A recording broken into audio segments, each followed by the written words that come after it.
Antarctica wasn't always a frozen wasteland. A long time ago, it was full of life, and 56 million years ago, something terrifying stalked its jungles. A giant, flesh-eating bird. It was around 6 feet tall and weighed as much as a lion. For millions of years, nothing could challenge it, so why did it disappear? And could there be even bigger predators still hidden beneath the ice? Paleontologists found 2 massive claw bones in Antarctica, sharp, curved, and powerful, belonging to this bird. They were dug up from the Epresian-aged rocks of Seymour Island, which means they're around 40 to 50 million years old. Their shape left no doubt. These were the so-called terror birds. Their scientific name is Forus raceti, some of the most fearsome predators to ever walk the Earth. They were flightless and didn't even need wings. Instead, they could sprint at breakneck speeds, like ostriches from a nightmare. For millions of years, these birds ruled South America. But now, for the first time, their presence has been confirmed in Antarctica. No surprise here. Back then, South America and Antarctica were still connected, allowing animals to easily commute between continents. So these birds probably migrated south to adapt to life on Antarctica's prehistoric landmass. It didn't just survive here, it thrived. But at some point, this nightmare of an animal vanished. Why? Most likely because of the temperature changes. Antarctica was cooling, slowly turning into the frozen wasteland we know today. Its prey may have declined, leaving the predator without enough food. Eventually, it disappeared, leaving no descendants behind. Researchers hope that they'll find a complete skeleton eventually. They're also wondering where there might be even bigger species waiting to be discovered. Perhaps these birds evolved into a completely new Antarctic lineage. But for now, all we have are 2 giant, creepy claws. People often think that there are almost no animals or plants in Antarctica. But that's not true at all. Penguins waddle around, and forget the cute tiny ones. Antarctica used to have 6-foot-tall monsters. The emperor penguins are the largest penguin species alive today. They can dive over 1,800 feet deep and hold their breath for over 20 minutes. There were giant ancient penguins around 38 million years ago. They were the size of humans. Fossils show they had long, sharp beaks, making them terrifying hunters of fish and squid. The fish there are also absolutely fascinating. Forget giant squids. Colossal squids are nightmares even bigger. Some reach over 40 feet long with massive, super sharp beaks and eyes the size of dinner plates. Finally, orcas, the apex predators of the Antarctic Ocean. They hunt in packs, working together like a wolf pack of the sea to take down seals, fish, and even massive whales. There are even tiny plants like moss and algae. Antarctic hairgrass and pearlwort. They somehow survive against all odds. There are many other myths going on about Antarctica. For example, some people think that when icebergs break off from glaciers, they immediately start drifting straight into the open ocean until they melt. But the reality is way more chaotic. First, when an iceberg breaks off from a glacier or ice shelf, it has to deal with underwater obstacles. It can stay stuck on the seafloor for decades without moving. Then they get caught in powerful whirlpools and spin in place for months. One iceberg, a 23A, spent nearly 40 years frozen in place before finally breaking free, only to get caught in a swirling ocean vortex for another 8 months. After that, their paths are influenced by ocean currents, tides, winds, and even underwater topography. They don't just float freely, their movements are full of literal, unexpected twists. And speaking of glaciers, another strange rumor is that some humans can't travel more than 311 miles inland in Antarctica because of an impassable ice wall, freezing jet fuel, deadly winds, and no oxygen. But this is completely false. Antarctica has been explored by planes, vehicles, and even scientists on foot. There's an entire research station sitting at the South Pole. People live there all year long. The ice wall is real, a massive ice cliff rising above the ocean. But that isn't some secret barrier, it's an ice shelf. These are thick slabs of ice that form when glaciers slowly flow off the land and spread over the ocean. Almost 3/4 of Antarctica's coastline is made up of them, but they don't form some giant ring around the world. Antarctica is one of the most extreme places on Earth, but we've conquered its challenges and we keep learning more about it every year. That's why every year, millions of dollars are poured into keeping research stations running, protecting wildlife, and making sure the people who live there have everything they need. But where does all this money go? Well, Antarctica stations are basically small cities. There's electricity, heating, water purification, food storage, and medical facilities. The biggest station, McMurdo, is basically a town with over 1,000 people in summer. It has everything from a fire station to a gym. The South Pole Station is super deep inland, so it's one of the hardest places to supply. Getting food and fuel there requires airplanes flying thousands of miles in extreme cold. But the internet loves a good mystery. When Google Maps revealed what looked like a massive doorway in Antarctica, conspiracy theorists went wild. People joked about everything from Bigfoot's vacation home to a secret base, or even a Star Trek spaceship hangar hidden in the ice. But there's a way simpler and less exciting explanation. It's actually a grounded iceberg, a chunk of ice that got stuck in shallow water and is now slowly melting. As ice moves across the landscape, it flows around bumps and obstacles, creating odd shapes. The process of melting, breaking apart, and refreezing can carve ice into unexpected forms. Antarctica also has incredibly strong downward-blowing winds that sculpt ice into dramatic formations over time. No secret doorway, unfortunately. And speaking of doors, for years, Ushuaia, Argentina, has been called the gateway to Antarctica, the last stop before the icy continent, the place where expeditions begin. But there's another option. Punta Arenas, Chile. Let's compare them. Ushuaia is closer to Antarctica. It's the top departure point for tourists going on cruises. But no regular flights to Antarctica. No major scientific bases operating from here.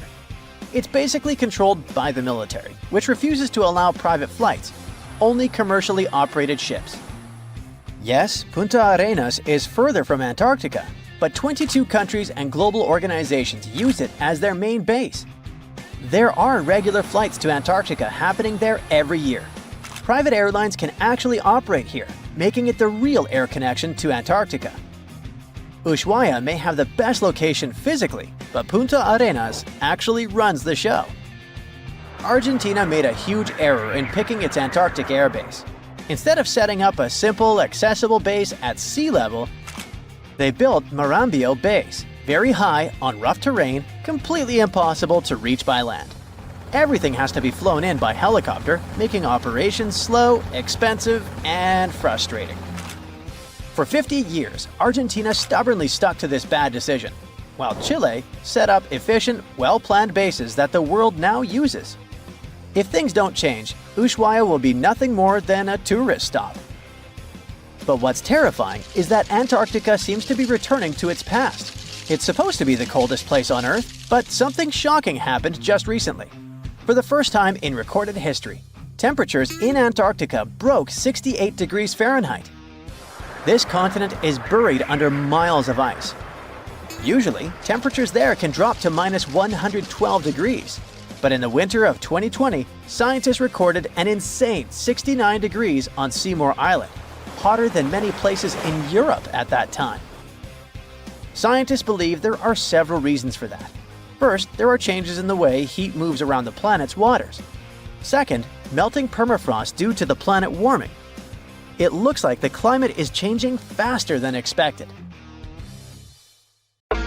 In a frosty Canadian park, Hidden deep beneath layers of thick ice, scientists discovered a bizarre skeleton they named the Frozen Dragon.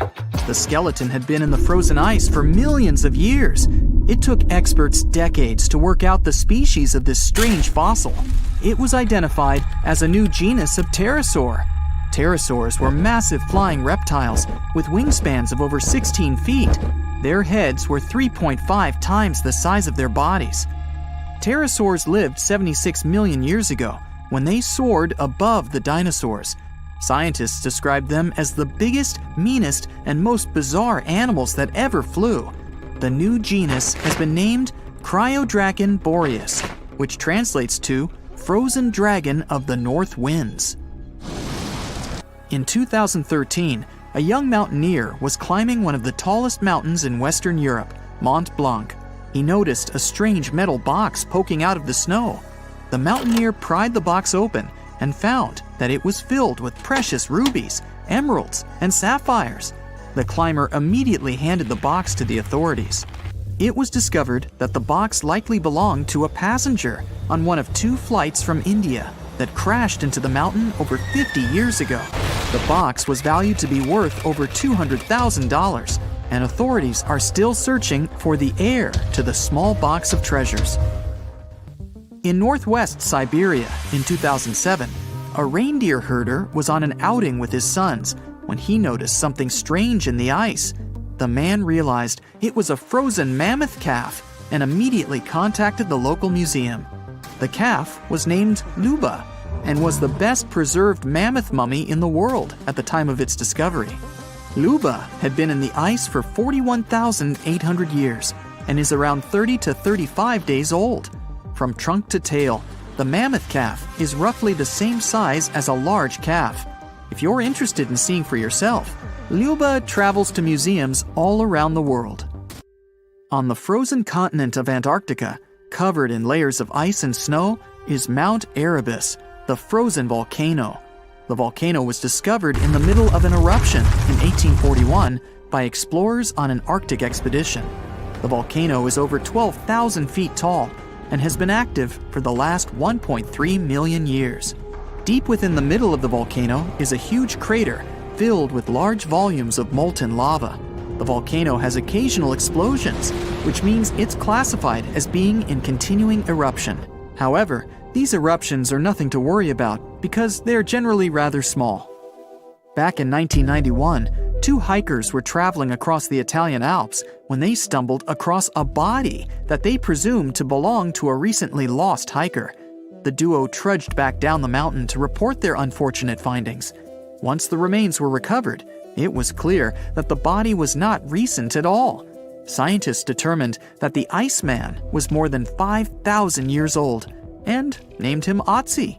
The discovery was unlike anything scientists had ever before seen because the body was so well preserved. For years, Otzi was studied by scientists who discovered that our ancestors have a lot more in common with us than we ever knew before. Otzi was covered in ink body art. Research done on the contents of his stomach revealed that his last meal was dry cured meat, similar to the bacon we eat today. Otzi has at least 19 relatives living today, somewhere in Central Europe.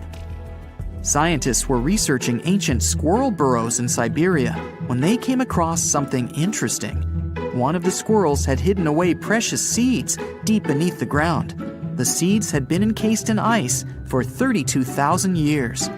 The seeds were for the flower Silene stenophilia, which had long since gone extinct. Amazingly, scientists were able to recover plant tissue from inside the seeds and grow an entire crop of flowers.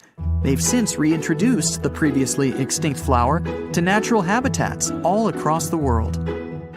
In 1930, a team of Norwegian scientists sailed around the Arctic Ocean, conducting research on the seas and glaciers.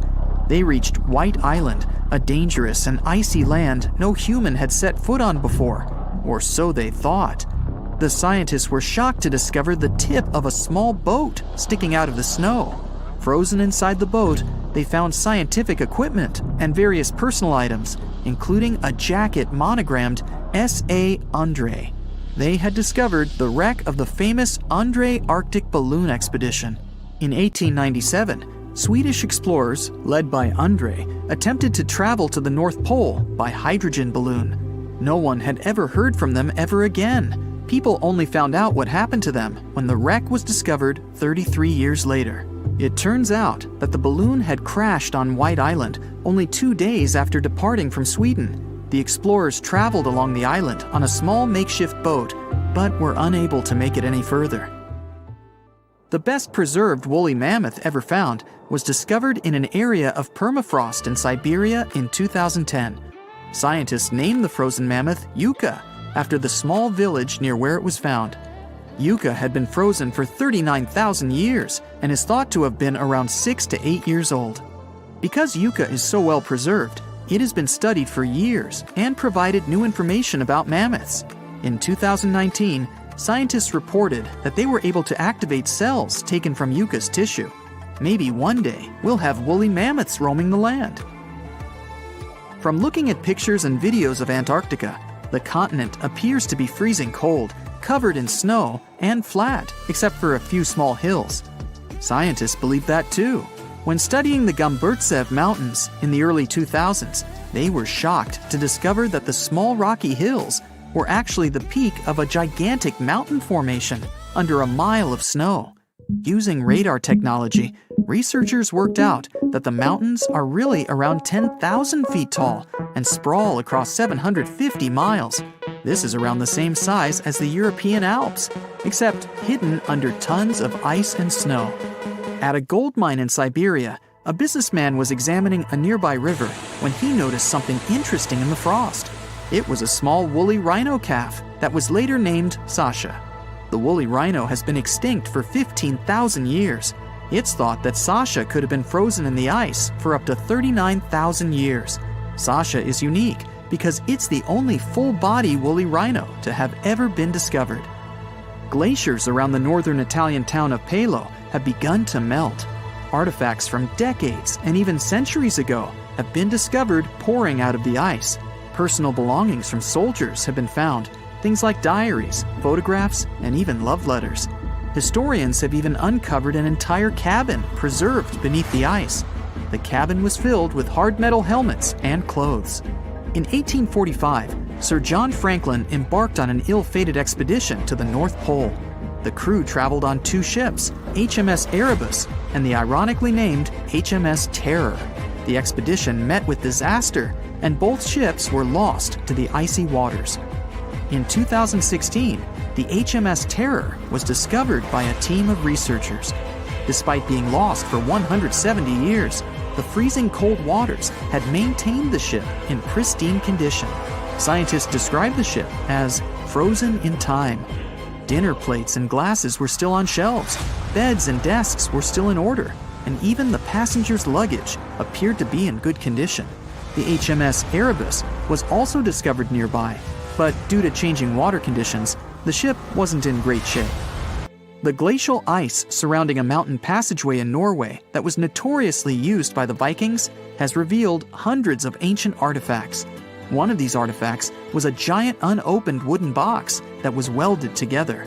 Researchers were beside themselves with anticipation, waiting to open this box. They believed it would be filled with Viking treasures or artifacts that would give us an insight into ancient society. When they opened the box, all that was inside was a plain old beeswax candle. It turns out that this box wasn't actually as old as they thought it was. By analyzing the candle, they discovered that the box dates back to the 17th century. The age of the Vikings had ended by the 11th century. It's likely that the candle box belonged to a farmer who was shipping it from his summer farm to his winter farm to light up the long nights. In 1952, an Air Force plane called C-124 Globemaster II crashed into a big mountain while flying from Washington to Alaska.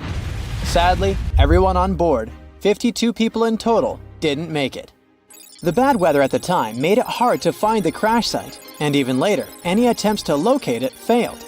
But in 2012, a helicopter crew doing a training mission spotted the pieces of the crashed plane on a glacier called Colony Glacier in Alaska. They started looking for more pieces and confirmed it was indeed the missing plane. Since then, every summer for about a decade, different military groups have been helping in an operation called Colony Glacier. They've managed to identify 40 out of the 52 people whose lives were lost in the crash. The soldiers taking part in this mission take their promise seriously to never leave a fallen comrade behind. They believe it's their duty to bring back those who didn't make it. Another discovery comes from the Alps. In 1991, some hikers exploring the picturesque Alps stumbled upon a human body. It was half frozen in ice at the top of a mountain pass between Italy and Austria. At first, the local police thought it might be a mountaineering accident, but in a few weeks, archaeologists started claiming that this guy might have lived more than 5,000 years ago. They eventually gave the frozen fellow the nickname Ötzi. He was named after the nearby Ötztal Valley. He's become quite famous as the oldest ice mummy on record. Ötzi's frozen state might not be as unique as we thought, and that's where things get really cool. Archaeologists have another theory. See, at first, everyone was convinced that Ötzi marked the start of a cooler period because he had been frozen in the ice without any interruptions since he had lost his life. Yet, over the past few decades, glaciers and ice patches worldwide have been melting away like ice cream on a hot summer day. Not just Ötzi, but other ancient relics like bodies, hunting gear, horse droppings, and even ancient skis started to appear. So, archaeologists say there are similar sites. They found quite a few, and they all fit perfectly into this growing field of glacial archaeology. It seems like as the world warms up, it will show even more ancient secrets from the deep freeze. Moving on to another amazing discovery. In 2018, William Taylor and Nick Jarman were exploring the snowy slopes of Mongolia's Altai Mountains. They found an ancient treasure trove hidden in the ice. Inside the trove, they found a well-preserved 3,000-year-old arrow shaft adorned with ochre markings. It was in pristine condition, a rarity for organic items that old. They found other items too, like a bronze arrowhead with bits of animal sinew still attached. All of these relics had been untouched for hundreds of years, since they had been locked in the ice. In Mongolia, rising temperatures have melted ice patches that remained frozen for centuries. Similar discoveries have been made in the Yukon, US, Italy, Siberia, and Norway. Thousands of sites have been identified. Yet, scientists are racing against time to document and preserve these artifacts before they're lost forever. The study of these artifacts challenges the definition of these environments as wildernesses and shows how indigenous people coexisted with nature there. Sometimes people find simple items too, as simple as a sandal. This one, discovered on one of central Norway's mountain passes, indicates that people used this route roughly 1,700 years ago. This suggests that there was less snow and ice in that area back then. The sandal, dating back to around 300 BCE, resembles Roman sandals of that era.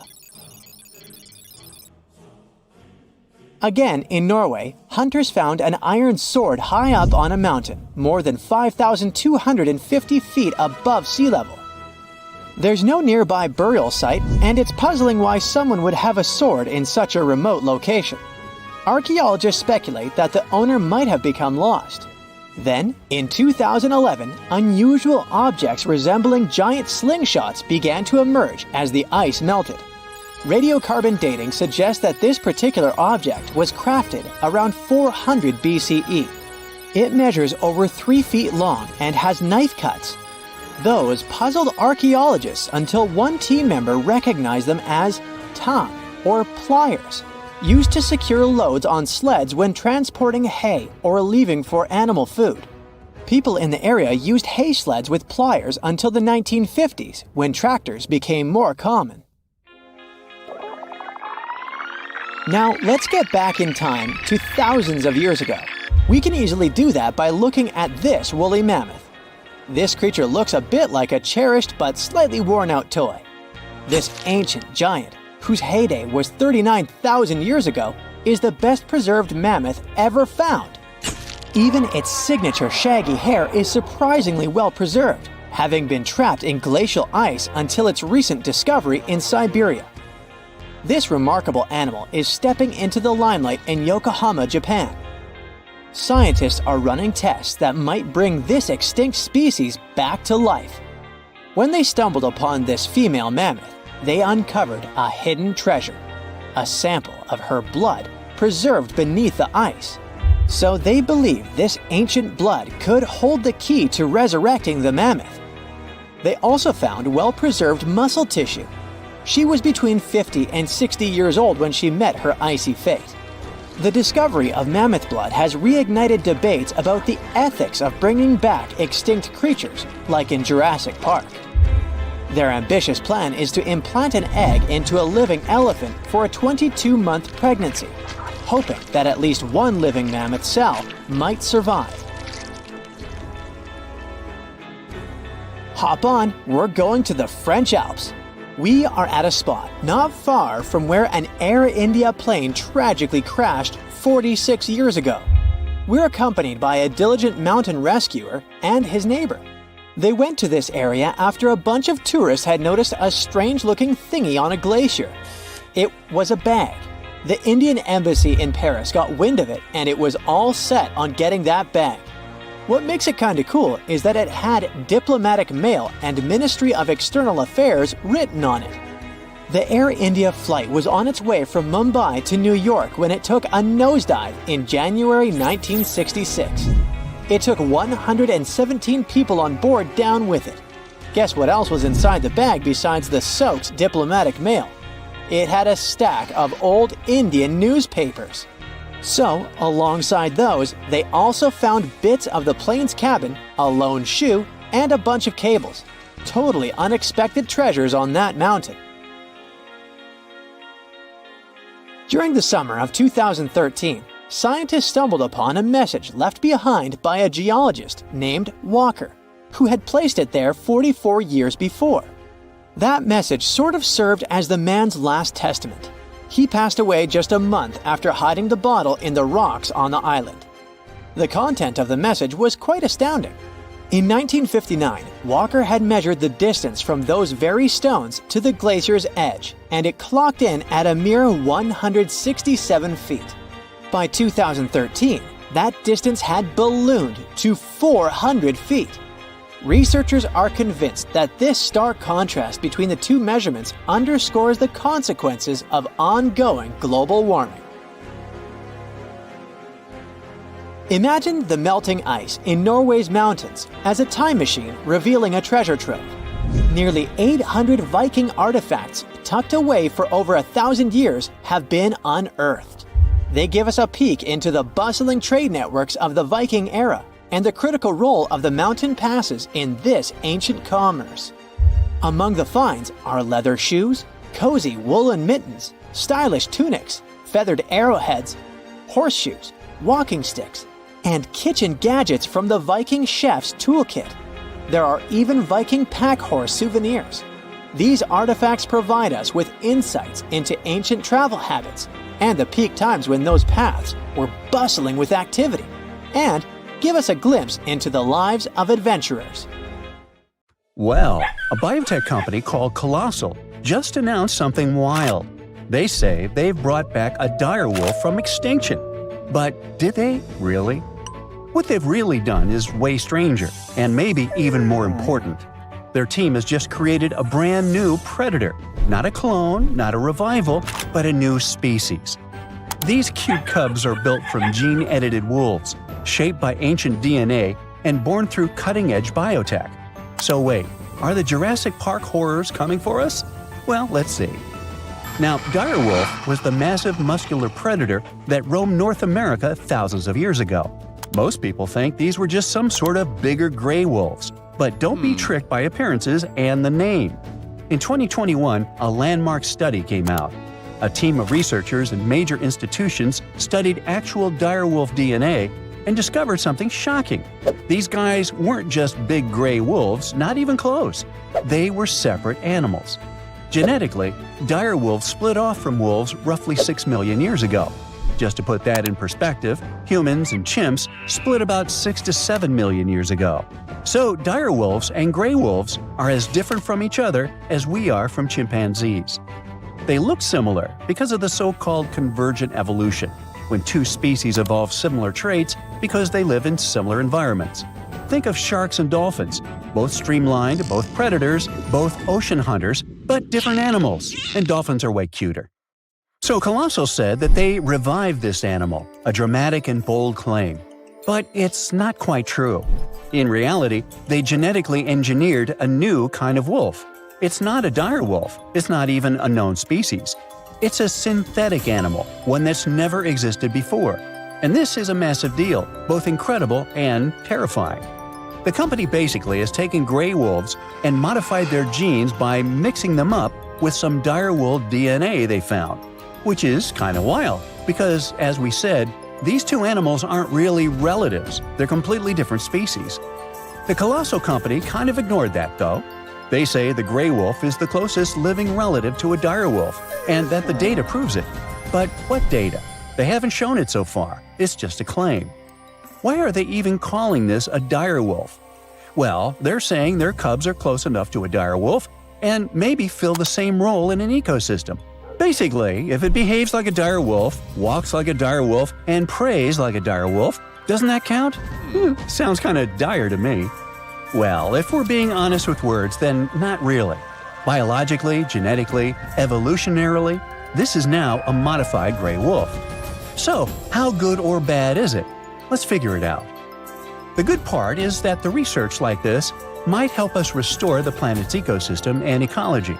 Colossal and similar teams are trying to develop technologies that could be used for especially important causes. We don't notice it in daily life, but species are quietly, constantly disappearing. Scientists estimate that over 1 million species are at risk right now.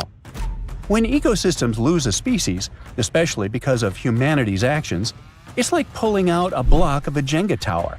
Too many missing blocks, and the whole thing wobbles. But Colossal believes that if we can't bring the exact block back, we can create one that fits closely enough to stabilize the structure. For example, they've also worked on cloning red wolf-coyote hybrids. This might help repopulate U.S. ecosystems where red wolves once thrived. All the tools these scientists invented might even help with currently endangered species. Another genuinely mind-blowing part is that scientists working with Colossal found real, usable DNA from dire wolves. That alone is a massive achievement. We do have dire wolf fossils, tons of them from the La Brea tar pits. Hey, don't stick your toe in there. But those fossils are soaked in tar. Because of that, their DNA is usually ruined. But the team managed to find some dire wolf bones that are over 12,000 years old. These specimens gave researchers enough material to begin building a dire wolf genome. Not a full one, but a basic blueprint. Even if we ignore the wild new species part, this achievement is still huge because it'll help us study the extinct dire wolves in more detail. We might now learn more about this animal than we ever did before. It's literally molecular archaeology. Now, all this is great, up to a point. The controversial part is, of course, the Jurassic Park one. We're not just preserving species anymore. We're starting to pull some shenanigans with them. Of course, this immediately raised tons of concerns. Both regular people and scientists are now debating heavily about this and show a lot of skepticism. Another problem is that actual ecosystems are way more complex than Jenga puzzle pieces. They're full of moving parts, millions of them, all adjusting to each other constantly. So, if you throw a new type of wolf into the mix, it won't react exactly the way a dire wolf once did. The times have changed, the ecosystem has changed, the extinction happened, nature adjusted, and throwing these cubs into the wild now might be even more destabilizing. That's why these new wolves aren't being released into the wild. They won't be hunting bison or roaming ancient grasslands. That world is long gone. Their prey is gone. Their ecosystem is gone. Instead, they'll stay to live in the lab. But if we do start to put our own animals into the ecosystem one day, what happens when ecosystems start depending on human-made species to survive? Well, it's like I always say, it's nearly impossible to science your way out of a situation that you behaved yourself into. If you can't change the behavior, the science might only be flashy and not the solution. Anyway, all these are hard and important questions. For now, we might at least exhale with relief that no one is bringing the dinosaurs back. Yeah. DNA doesn't survive more than 1.5 million years, and dinosaur fossils are stone now, not cells. You can't clone from stone. But what about animals that vanished more recently? Creatures that once lived during the Ice Age, or even just a century ago? Those are within reach. The most famous example is the woolly mammoth. These shaggy giants once stomped across the tundras of the north, shaping nature by knocking down trees, flattening snow, and fertilizing soil. Their disappearance helped turn thriving grasslands into mossy, carbon-trapping bogs. Now scientists want to take preserved mammoth DNA from frozen remains, compare it with elephant DNA, identify the key differences, and create a new hybrid. Kind of the same thing we did with these new dire wolf cubs. It would be a cold-resistant, tundra-stomping, woolly-coated mammoth elephant. Like that. These guys would be close enough to fill the ecological niche that mammoths once held. Then there's also the passenger pigeon. Once the most abundant bird in North America, flocks so massive they could block out the sun, but we hunted them to extinction by the early 1900s. The last one, named Martha, passed away in a zoo in 1914. But we have her DNA preserved in museum samples. And today, using AI and genomics, scientists are working to recreate a living bird that behaves like a passenger pigeon. These birds could help regenerate forests, spread seeds, and restore a part of the lost sky. And finally, the Tasmanian tiger, a striped wolf-like marsupial that once roamed Australia. It was hunted to extinction in the 20th century. But its DNA is abundant. Museums collected pelts, fossils, and even preserved pups. This one was a keystone species, a stabilizer, a hunter that helped keep ecosystems in check. So they want to restore this one as well. The idea is to bring back extinct species using artificial intelligence, genetic sequencing, and the rapidly growing toolbox of biotech. But all this has to be done very carefully. Otherwise, the species could destabilize the environment instead of helping it. Now, on the good side, even if we never bring a mammoth back, this research is already saving lives. For example, the northern white rhino. There are only 5 left, and only 1 male among them. Extinction is practically written into their future. But using preserved cells and cloning techniques, scientists are working on rebuilding the population. In any case, it looks like we're entering a new era of biology, and this discovery is going to start a conversation that will be going on for decades. A man went for a walk not far from Buenos Aires in Argentina and found something that looked like a dinosaur egg lying in the mud. When he shared his find with his family, everyone thought it was a joke, but it was actually very real. Except it wasn't a dinosaur egg, but a Glyptodont shell. These guys went extinct thousands of years ago. Some of them grew up to be the size of a small car. The Paleo-Indians, who were the ancestors of Native Americans, must have had a fun time living alongside those beasts. People keep finding similar black scaly shells, which are fossils of Glyptodonts in the Americas. These creatures thrived in South America for tens of millions of years and also spread up north. They had thick armor, called a carapace, and tough, grooved teeth for eating grass. They weren't always giant, but it looks like a colder climate before the Ice Age, with open woodlands and plenty of grass, helped them evolve.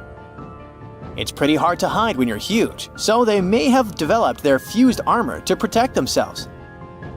One of the most famous types had a long tail with spikes that it used to fight other Glyptodonts for territory or mates. Although they look similar, the ancient Glyptodonts were really different from today's armadillos. Glyptodonts had a hard, heavy armor made of fused plates, and today's armadillos have flexible armor and can roll up into a ball to protect their soft tummies. Plus, Glyptodonts ate grass using their grooved teeth, and armadillos prefer insects for lunch. But despite all the differences, recent studies of their DNA showed that Glyptodonts actually belonged to the armadillo family. If you think the Glyptodon was scary, just wait till you meet the giant short-faced bear. This bad guy grew to almost twice the height of Michael Jordan when it stood on its hind legs. It also weighed over 1,500 pounds, and it was able to run at the speed of over 40 miles per hour. This bear preferred meat to all other foods. Even its skull and teeth were designed for slicing through meat, and it had forward-facing eyes that gave it sharp vision. Its strong jaws and large muscles helped it crush bones to get to the nutritious marrow inside. The giant short-faced bear lived in places like Minnesota and west of the Mississippi River, all the way up to Alaska. It went after or scavenged big animals like bison, muskoxen, deer, and even ground sloths. But it eventually went extinct because its prey didn't survive the Ice Age. Today, the only living relative of the short-faced bears is the spectacled bear from South America. This guy is much smaller, about the size of a black bear, and it eats both plants and meat. Game of Thrones fans, the next one is for you. The orphaned wolf cubs adopted by the Stark family in the epic series were inspired by dire wolves. Their name translates from Latin as terrible wolf. These great uncles of modern dogs were almost 5 feet from head to tail and weighed around 150 to 200 pounds. The oldest record of the dire wolf is from 250,000 years ago. They adapted well to different conditions and lived pretty much all over North America, from as far north as Alaska to down into southern Mexico. They went extinct around 10,000 years ago, soon after the last ice age. They most likely just lost their source of food. The closest we have to dire wolves now is the gray wolf, but don't get too upset. Scientists think they could be able to bring the dire wolf back to life. They can combine intact straps of their DNA, recovered from the museum specimens and the genome of modern dogs. One animal you definitely wouldn't want to be on the de-extinction program is the saber-toothed cat. This bad guy lived in prehistoric North America and parts of South America. And nope, it's not related to modern tigers or other cats. It just went extinct. It had the title of the most fearsome Ice Age predator for a long time, until scientists found out at least one species of it was more like a kitty cat. Smilodon, by the way, Diego from Ice Age was one of those. Could only chomp down with 1/3 of the force of modern lions, but it could open its mouth at a 120 degrees angle, and it could wrestle even large prey to the ground with its powerful body, with disproportionately thick front legs and strong neck. The kitty was probably just too afraid to use its long and narrow teeth that could break easily. And one more detail. It had to have lips that could stretch well for the jaws to open wide, so it most likely drooled like a St. Bernard. Well, at least their teeth grew twice as fast as those of modern lions, and fully formed by the age of 3. The giant beavers, called castoroids, must have grown at the same rate, or so to get as big as a couch. They were about 8 feet long and weighed 200 pounds, which is as heavy as a large refrigerator. They had huge 6-inch long front teeth for gnawing, a narrow tail, and long, shaggy fur. This giant creature lived alongside mammoths and saber-toothed tigers in the woodlands of North America. Like today's beavers, the giant beaver probably spent a lot of time in the water since it was too heavy to move quickly on land. Unfortunately, we don't know for sure if giant beavers built equally giant dams. Even if they did, none of those structures survived over time. Some people think a giant beaver built a 4-foot-tall dam in Ohio, but it's just a guess. Eventually, the giant beaver disappeared, just like other big animals from the last ice age. Early human settlers in North America may have sped up its extinction, as they probably liked its thick fur and meat. By the Ice Age, mastodons, some remote offsprings of the early elephants from Africa, crossed a land bridge that once connected Siberia and Alaska and made it to North America. Mastodons, like woolly mammoths, had thick, shaggy fur that helped them keep warm in the cold climate of the Ice Age. But unlike the mammoths, who mostly grazed, mastodons were mostly browsers. They like to eat leaves from shrubs and the lower branches of trees. Scientists often find woolly mammoth fossils together, which means they probably lived in groups, like family herds. Mastodon fossils are usually lying alone. This means they may have preferred living on their own and only came together to mate or for a short time with their young. Sadly, both mastodons and woolly mammoths went extinct around 11,000 years ago, not long after the Ice Age. Scientists think this may have happened because of changes in weather patterns, fewer food sources, and possibly early humans. They figured out that one mastodon could feed a tribe for a week and dress them for years. You can mostly find camels in deserts in places like North Africa and the Middle East now. But scientists believe they actually came from North America, especially the lands west of the Mississippi River. Fossils show that camels appeared on Earth about 44 million years ago. In 2015, a team of scientists from the University of Louisiana discovered the bones of a giant ancient camel in Oregon. This camel was between 12 and 14 feet tall, like a modern giraffe. It lived around 7 million years ago and had a long neck to help it reach high plants.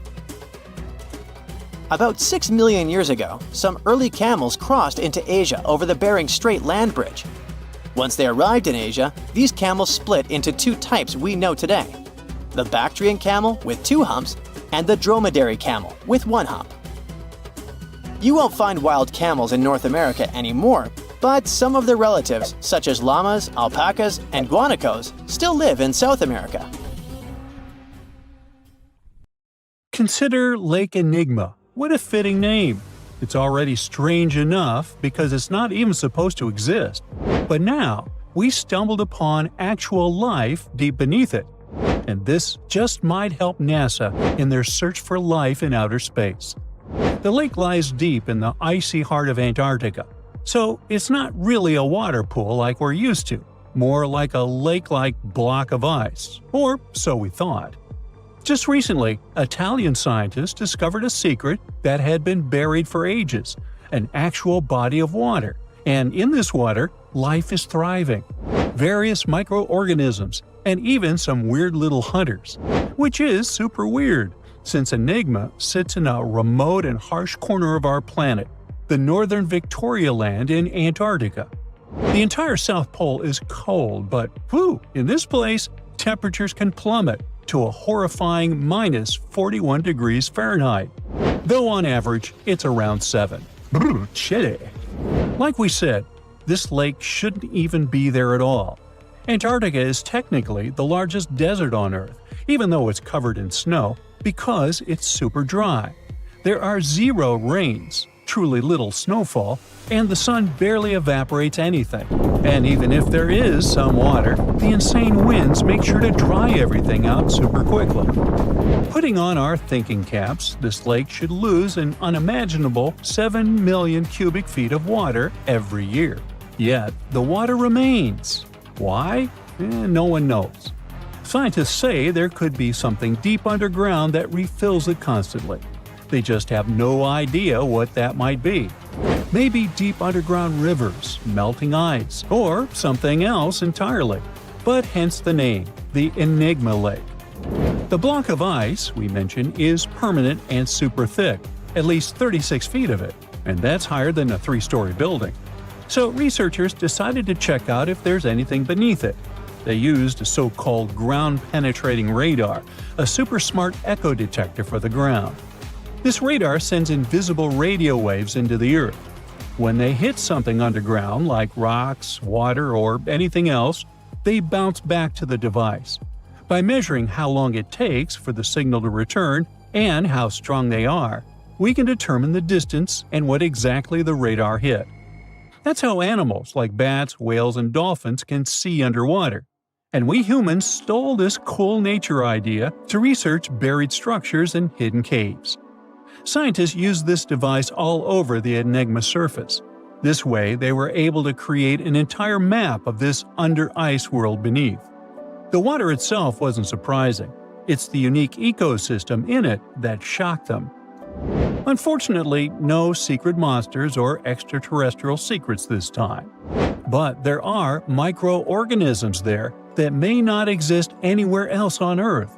Somehow, these creatures have managed to survive in complete isolation and extreme cold.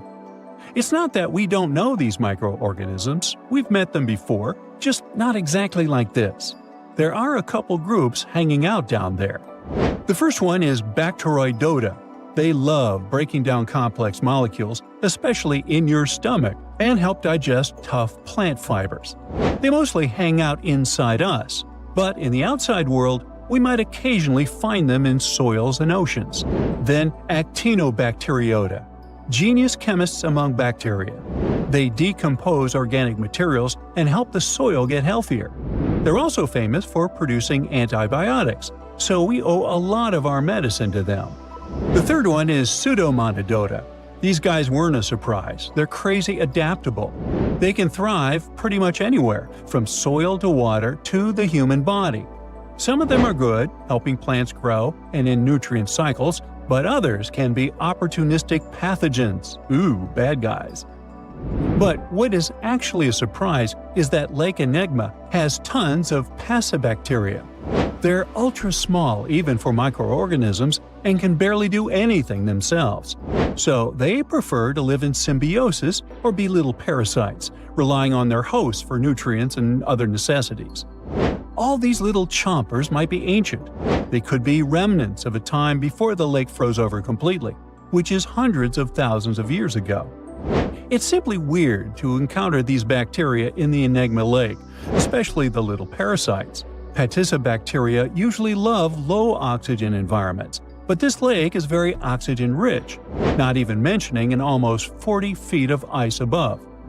So all this means that even though we know who these guys are, this specific species might be new to us. They could have evolved with some unique adaptations and abilities using the lake's unusual chemistry. They probably rely on a super simple and delicate food web.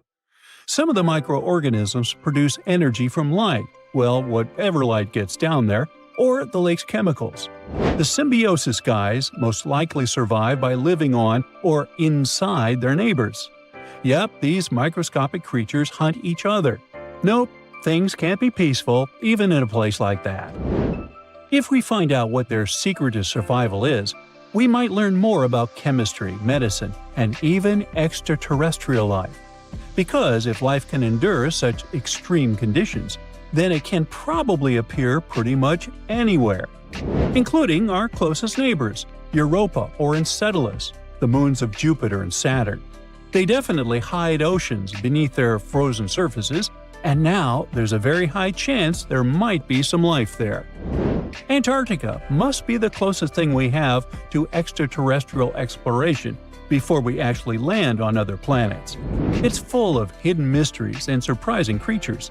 Even outside of Lake Enigma, the South Pole harbors life. Just take the McMurdo Dry Valleys, which are often referred to as Earthly Mars. These are among the most mysterious and extreme places on our planet.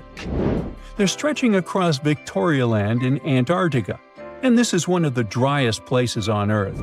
Makes sense if you remember the name. Surprisingly, unlike other parts of the South Pole, this land is almost entirely devoid of snow and ice, just lots of super cold ground. There might even be some sand dunes nestled here and there between the rugged mountains. The ground is mostly covered in loose gravel, scattered with ancient rocks made of granite, and something interesting called gneiss, just spelled differently. It's the type of rock that's been through a lot, literally. It's usually born when granite and sedimentary rocks have to endure insane pressure or horrifying heat for a while, a process called metamorphism. These conditions are so intense that they literally rearrange the minerals into layers. That's why gneiss has such beautiful foliated looks. It's the planet's version of baking a layered cake. It's amazing because this place is almost exactly the way it was millions of years ago.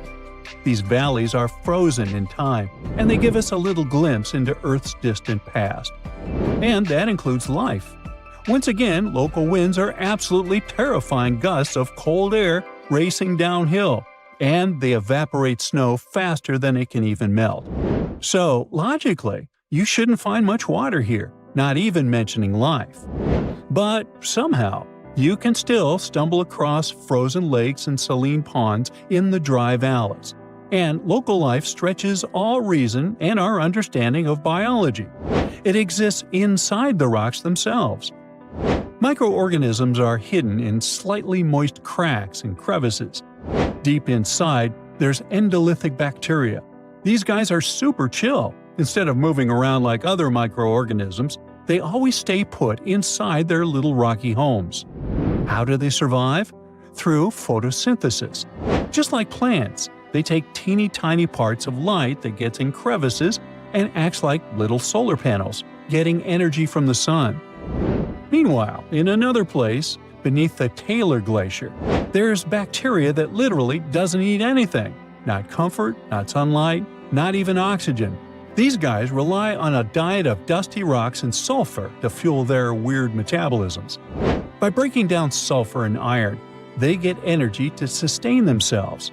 This way, they easily survive in deep seas at sub-freezing temperatures, completely cut off from sunlight, oxygen, and the world itself. This place is fascinating for both its life and the lack of it. In some parts of the valleys, like University Valley, yes, that's what it's called, the permafrost is so harsh that no microbes were found at all. This might be one of the only places on Earth where life appears to be completely absent, a quite scary idea. Anyway, now scientists are thinking about learning more about Lake Enigma and drilling this Mars-like environment. Exactly for that reason, to see how we could get samples from Mars in the future. Feel that? The ground is shaking beneath your feet. Leaves are falling from trees. It feels as if a mini earthquake happens every few seconds. Bam! Bam! Something's coming right out of the woods towards you. There it is! The first thing you see is giant tusks and a long trunk. Then the creature's entire body emerges from the forest. This is the woolly mammoth. The species went extinct about 4,000 years ago, but now it's right in front of you. And it's not a dream. It might become possible in the nearest future. People are going to try to bring these animals back to life, and a group of scientists is already working on it. So, woolly mammoths appeared about 450,000 years ago in Siberia. Later on, they also settled in North America. Real estate was cheaper then. Then these animals took over Asia and even Europe. These guys were the tallest land animals during the last ice age. They were about 11.5 feet tall. That's as tall as a one-story cottage. That's also 1.5 feet taller than the height of the average modern elephant. But mammoths were much more massive. They weighed about 8 tons, compared to the 6 tons of an elephant. That's like 2 or even 3 big SUVs. Good thing they couldn't drive. Mammoths were so heavy because they had larger heads, as well as longer and more curved tusks.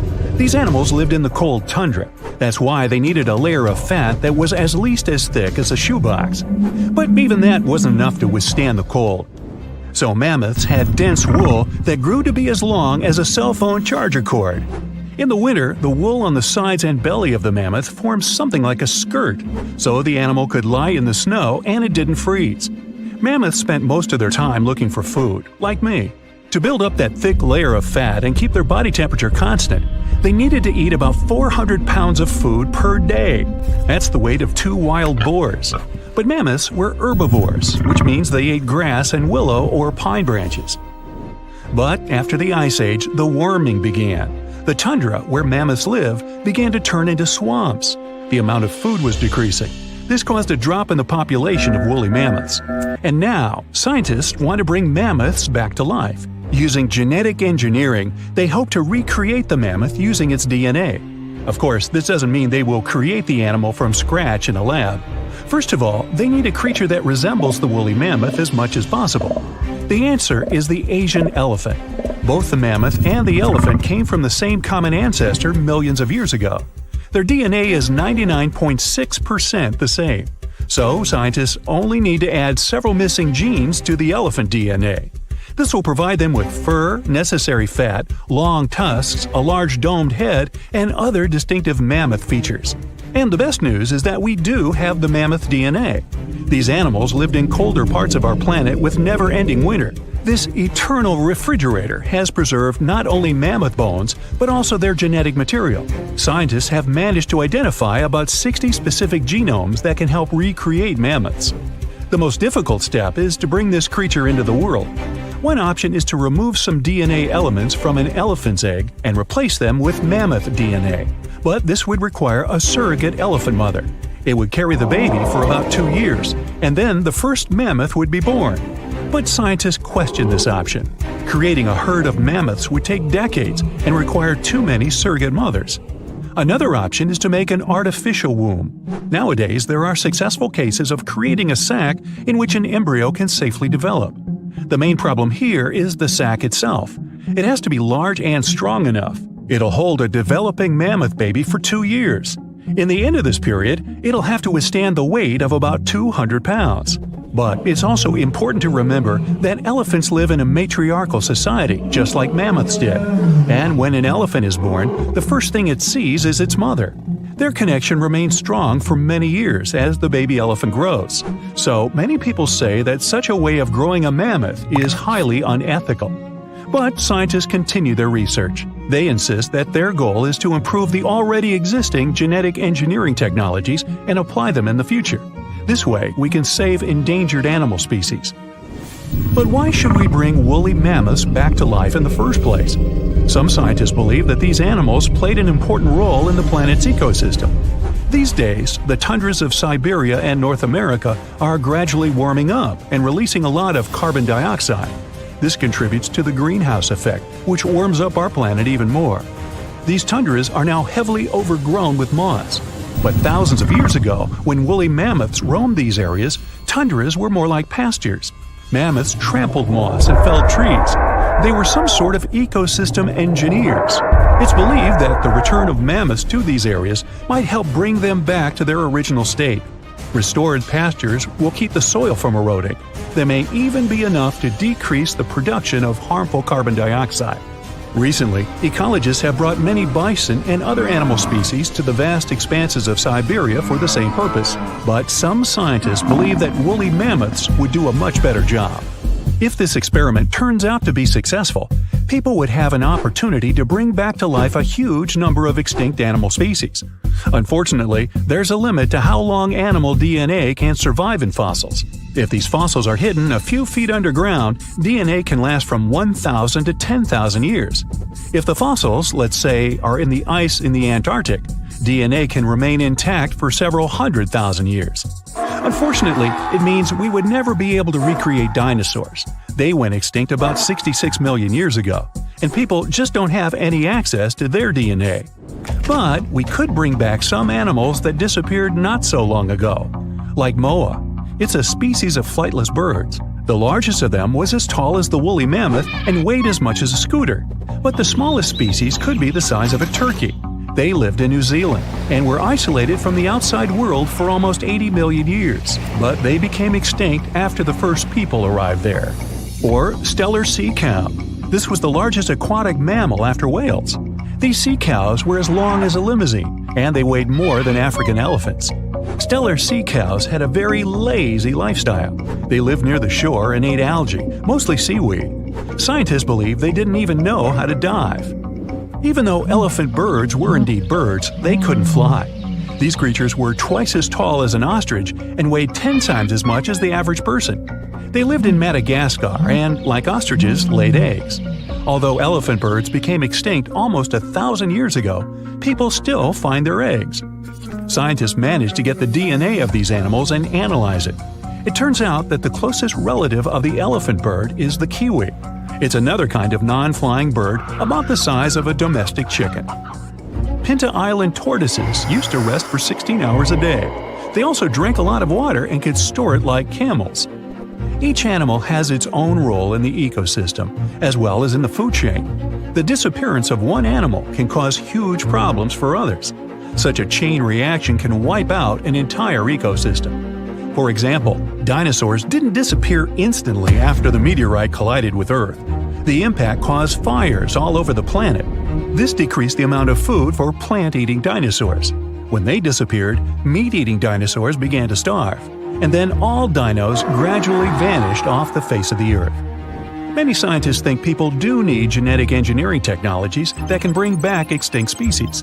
The pace of climate change on the planet is getting too fast for some animals to keep up with it and survive. Human intervention in this process could save many lives. This technology might also help recreate people if something happened and all life on Earth got wiped out. If we could preserve our DNA, our species could be brought back to life. By who? Every species on Earth, you, me, and that nasty neighbor of yours, is destined to go extinct someday. Just like what happened to the woolly mammoths and saber-toothed tigers. Stats aren't bright. Scientists say that 99% of all animals that ever lived are now extinct. Hey, what's that look on your face? Going extinct is not the end of the story. Now listen up. Mammoths might make the greatest comeback ever and even be the key to saving humanity. Nope, they won't give away free money so that we don't have to work anymore, but they can sorta help the weather situation on our planet. In the Arctic tundra, there's this ground called permafrost. It's like soil in the form of ice. Soil turns permafrost when it stays super cold for 2 years straight. But now, permafrost is actively thawing out, and it's bad news for, well, everyone. Because while thawing, it releases a lot of carbon into the air. But what if we had large animals like mammoths there today? They would churn up the soil. The ground would freeze more deeply in winter. And then, in summer, a layer of grass would help keep the ground cool and prevent the permafrost from melting. Some scientists think that's a great solution. So now there's a company in the US that's trying to bring mammoths back to life. Okay, you got me. Not actual mammoths, but a sort of hybrid between an elephant and 1% mammoth DNA. It would be a northern elephant. Getting mammoth DNA is easier than you might think. They actually only went extinct about 10 to 14,000 years ago. Scientists are hoping to have their first elephant-mammoth hybrid by 2027. Let's hope it doesn't turn into a real-life Jurassic Park. Australia. A nightmarish place, and a home to the most fascinating creatures on Earth. But here, the sad fate befell the Tasmanian tiger, also known as thylacine. Don't mix it up with the Tasmanian devil. That one is living and thriving. Nope, the thylacine was a marsupial predator that used to chill in Australia, South Tasmania, and New Guinea. It was a nocturnal who preyed on other marsupials, like kangaroos. In the 30s, the farmers suddenly claimed that thylacines were eating their livestock. Looking back at it now, that was probably an exaggeration. But humans started to hunt poor thylacines until they were all gone. And then it turned out that hunting away the important predator isn't the brightest idea. Who would have thought? You see, thylacines kept things in check by eating bad animals. So once they disappeared, the Australian wildlife was basically doomed. 35% of total mammal extinctions on Earth happened here. That's an awful world record. I know it sounds gloomy, but hey, maybe we can fix this. Remember that company we mentioned? It wants to bring back the thylacine too. Luckily, many thylacine embryos are still preserved in jars, like some creepy pickles. If we bring them back to Tasmania, this could help revive the entire ecosystem. Would you be happy to see them back in the wild? Me too. And I would also be happy to see you hitting those like and subscribe buttons so you can keep up with amazing facts all year round. We also have some huge dreams about tiny creatures. Take a trip to Mount Hotham Ski Resort in Victoria, Australia, and here you can find the mountain pygmy possum, a tiny bundle of cuteness. These guys are super rare.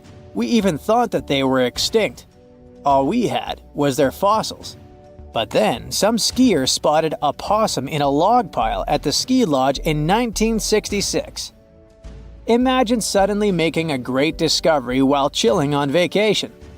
These little possums can spend 7 months of the year sleeping under the snow. They wake up occasionally to eat some stored food, and then they wake up in the spring to eat even more, find a mate, and go back to sleep again. What a relatable fella. Since they've made it into this video, you can guess they're pretty endangered. There are less than 2,000 left in the wild, all because their current homes don't fit them that well. But hooray, we can help them too! You see, their ancestors lived in lowland forests about 20 million years ago, so maybe mountain possums could live better if we moved them there? Of course, we can't just take them to the woods and expect them to survive. Instead, scientists want to slowly release possums into the forest and check up on how they get on with it. Let's hope these cute creatures will adapt to woodland life. The southern gastric brooding frog, also called the platypus frog, was quite a unique creature. It was discovered in 1972 in Queensland, Australia. Back then, this fella shocked the scientists with its super weird birthing practices. Check this out. The mother frog swallows her eggs, turning her stomach into the womb. Then she doesn't eat at all for 6 weeks straight. I could never. Meanwhile, the tadpoles hatch in her stomach, start to grow, and eventually get so big that the mom literally has to breathe through her skin. And then she literally spews out her offspring left and right. Bleh. But this insane process is a great evolutionary achievement, which is why it drew everyone's attention. But the wonder didn't last long. By the mid-80s, all known species of these frogs vanished from their natural habitats. Why? We have no idea. There are many theories, but almost no evidence to back them up. In any case, over the years, these guys officially became extinct. But it all changed in 2013. Scientists started a groundbreaking project named the Lazarus Project. Now they want to resurrect these frogs to learn cool cloning techniques from them. Are you guys ready to copy their genetic preservation method? Yeah, me neither. But let's dive deeper. Literally go in the water. Meet the coelacanth. This creature lived in the oceans back when the dinosaurs roamed our planet, and didn't even notice the asteroids. These guys are the Methuselahs of the sea. They can live up to 100 years, and they don't even start thinking about leaving offspring until they're around 55. At least they've got plenty of time to live for themselves. We actually thought this creature had gone extinct about 65 million years ago. But then, the first Latimeria specimen was discovered off the coast of South Africa in 1938. Now they're known as living fossils. And these fish are enormous. They weigh around 200 pounds. They're also super stylish, with those lobe-fished paddles that make them look like disco balls. Oh, and they're great aerialists. Thanks to those versatile fins, they can even do headstands and swim belly up.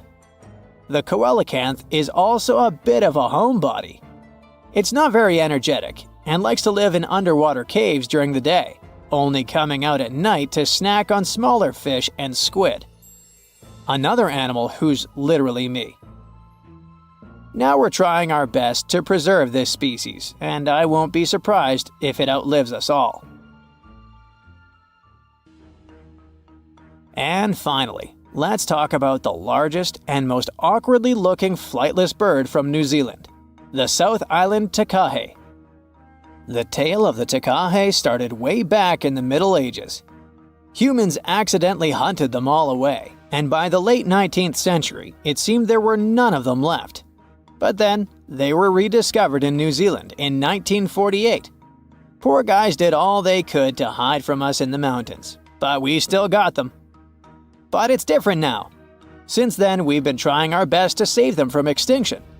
There's a takahe recovery program going on, and it shows great results. They managed to greatly boost the number of birds in the wild. As of 2023, the takahe population has grown to around 500 birds. They're now considered nationally vulnerable, not nationally critical. It's a little progress, but progress nonetheless. Let's keep it up. You're walking along the riverbank. It's quiet, save for the water's peaceful burbling. The hot Georgia sun beats down on your neck. That's when you notice something strange on the ground. Looks like a quarter-sized black coin with a weird pattern on it. You bend over for a closer look. Is it a coin? This thing looks like an ancient seal with a symbol carved in it. It's probably from some long-lost civilization. You could sell it and make a fortune. You crouch down on one knee to pick up your newfound treasure. As soon as your finger touches it, you pull your hand back as fear wells in your gut. It's hairy. Whatever. Nothing a good cleaning won't fix. You go to pick it up again, digging your nails in the dirt around it to pull it out of the ground. That's when it moves. Your heart jumps in your throat. It's pounding so hard you can feel it in your head. The fear turns to horror when the coin wiggles its way out of the ground. It's no ancient treasure. It's a huge spider. A ravine trapdoor spider, to be precise. This hard, coin-looking growth on the back of its body serves as a shield. The eight-legged terrors burrow into the ground and plug it like a cork, so hungry enemies can't get to them. Or, giant confused humans like you. The spider is venomous, but its bite isn't toxic to humans. Whew, lucky you. But I didn't say you wouldn't feel it. Best stay away from those sizable pincer-like fangs. Ow! Well, so much for your riches. Perhaps fortune awaits you in Mexico's Baja California peninsula. You're walking on dried-up ground when you notice a long white stripe up ahead. You get closer. Oh, looks like a super long worm, you think to yourself. But it doesn't move like any worm you've ever seen. That's when you see it has arms and a head. This pale creature with black beady eyes is a Mexican mole lizard. It lives in the ground where all its dinner of insects and termites hang out. It rarely comes out, so you're pretty lucky to have seen this bizarre reptile. Now you're in a rainforest in northeastern Australia. Ahead, half hidden among the trees, you notice something large and round. This mysterious figure lying on the ground is covered in black hair. At first, you think it's a bear curled up sleeping. But that wouldn't make any sense. There are no bears down under. You're getting closer when a twig snaps under your foot. The thing hears you and springs to its legs. It turns to you, and you now see this is a bizarre and beautiful bird. That black hair is actually a thick coat of long, fine feathers. This formidable fowl has a bright blue head with a large horn on top. Is that a trumpet? No. It stands on two powerful legs with a dagger-like claw on each foot that can be as long as your hand. Take away those feathers, and you might mistake this thing for a velociraptor. But it's actually a cassowary, the most dangerous bird in the world. It could jump straight over your head if it wanted to, definitely high enough to kick you in the chest. And its blows are strong enough to break bone, not to mention that claw that can cut through anything like butter. This bird was made to hunt and avoid being hunted. Don't even consider running away, not unless you too can sprint over 30 miles per hour. Diving into that lake over there won't save you either. This bird is an excellent swimmer. Best just to back away slowly and hope it doesn't come after you. Another creature that proves it's best to keep your hands to yourself is the panda ant. The naming is obvious. It's black and white and furry like the beloved bamboo-chewing bear.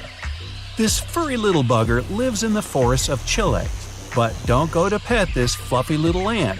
What you're looking at is no ant at all. It's a species of wasp. That black and white coloring serves one purpose – to warn others of this insect's powerful sting. And if that doesn't make you back away, the wasp will let out a squeaking sound. It sounds cute to us humans, but it means a painful sting is around the corner. These insects are loners. They don't live in colonies and don't have nests. They're also parasites. A female panda ant lays eggs next to the larvae of another insect. Then the hatched babies use these larvae as food. Ew. Surely you've seen bugs that look like leaves and twigs. But what about a creature that looks like a beautiful orchid? You can find this fragrant flower in the forest or a green field among other plants. But make sure that's a flower you're leaning in toward to smell. If it's not, you risk being bitten by a praying mantis. The orchid mantis is nearly impossible to distinguish among the flowers. It has pink-white coloring with legs and claws that look identical to little petals. It uses its resemblance to the plant to hide from predators and hunt insects that love these flowers. A butterfly or a bee flies up to the flower when one of the petals starts moving. The unsuspecting meal might take it as simply the wind, but then the petal turns into a sharp claw that suddenly grabs the insect. Oh my, dinner is served. Now imagine you're in the jungles of Costa Rica. You notice a brown snake sitting on a tree branch in front of your face. The snake looks like it's about to strike. Wow, you want to run away as far as possible. But notice that this snake is unusually short, and it doesn't lash out at you. You wait, but the snake keeps staring at you. It doesn't even hiss. Lucky for you, it'll never bite because it's not a snake, but a caterpillar.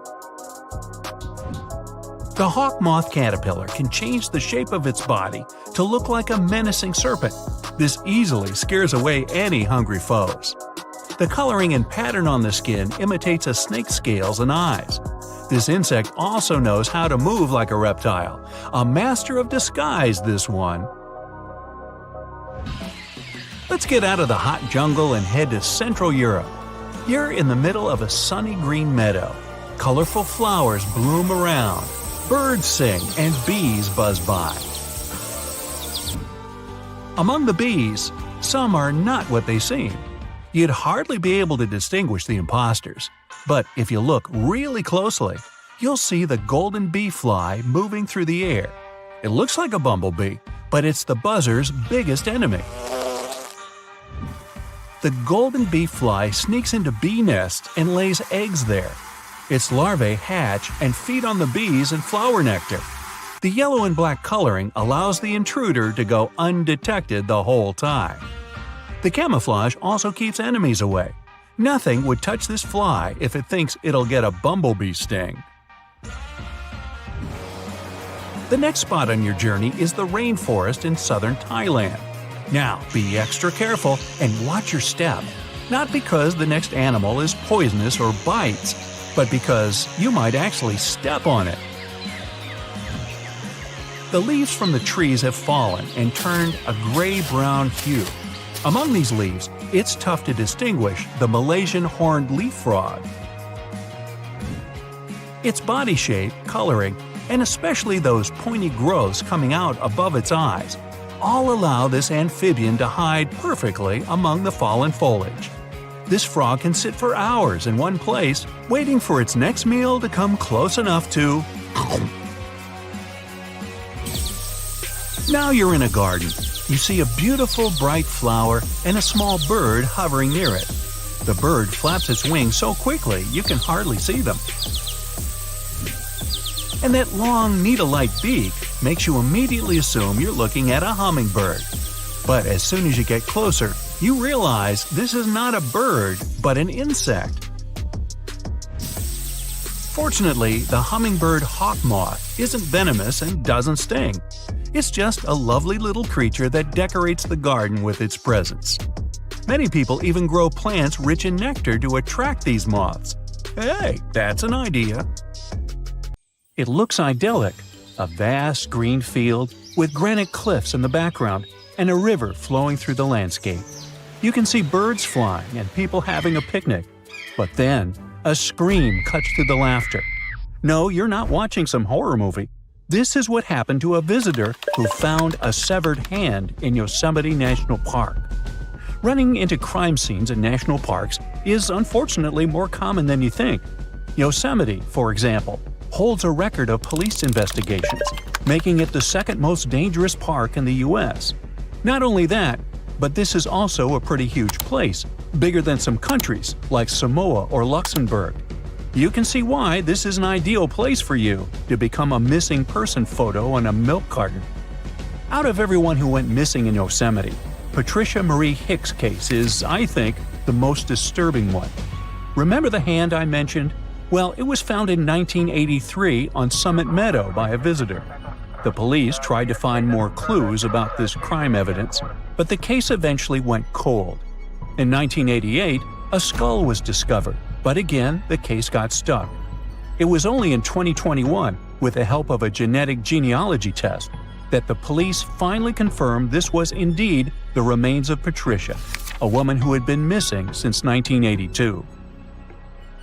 However, not every missing person leaves a trace. This is the case of Sandra Jensen Hughes, last seen in July 2020. Sandra was camping alone in the nearby Sierra National Forest when she crashed her vehicle. Passers-by offered help, but for some uncanny reason, she refused it. This was the last time anyone ever saw her. All her stuff was still at her campsite, except for her sleeping bag, found 2.5 miles north of where she crashed her car. Sandra is not the only person still being searched by the police. In fact, there are more than 30 cold cases of missing people in Yosemite alone, including a guy who separated from his group in 2011 at the top of Upper Yosemite Falls, a man who has been missing since 1972, and even a guy who vanished 116 years ago. In most cases, people disappear in circumstances less grim than the one involving Patricia Hicks, for example, but it doesn't make these cases less tragic. So what are the reasons why people go missing? First things first, Yosemite Park is the home to 9 waterfalls, including the biggest one in North America, standing at nearly 2,500 feet. Many people like to visit it to go fishing, kayaking, and hiking. However, the water stream velocity increases near waterfalls, and falling from a waterfall is not a Woody Woodpecker experience. You'll find yourself stuck in a powerful whirlpool or have an unpleasant meeting with rocks, most possibly a smashing one. Another natural reason may be that Central California is prone to extreme storms, which can make the river rise suddenly and even form waterspouts. One more famous attraction in Yosemite National Park are the mountains. There are more than 10 popular sites with heights that range from 4,000 feet to 10,850 feet. Some mountains are so tall, climbers must spend the night in a makeshift camp halfway up the granite wall. It is quite popular, and even though you need a special permit for these types of rock climbing, you don't need to be a pro to climb smaller mountains. This explains why so many people get hurt falling from tall places. Besides, rock climbing causes permanent damage to the mountains, and the valley is prone to rock falls. Now, if you're like me and are terrified of climbing, the second best option is hiking, which just so happens to be the #1 reason people fall in the first place. The hikes in Yosemite are some of the hardest hikes in California, and you can bet even an experienced hiker can make a mistake and get lost. In 2024, for example, the body of a former park ranger and pro hiker, Kirk S. Thomas Olson, was found after he tried to venture along an especially complicated trail. 20-year-old Grace Roloff also lost her life in 2024 after slipping and falling while descending Half Dome's climbing cables during a sudden thunderstorm. And finally, animals. About 300 distinct species live in Yosemite, and guess what? Wild animals are not your pets. If you're unlucky, you might wander into a mountain lion den, which is already bad enough, given that these animals are the type that silently stalk their prey. Not a fun way to go.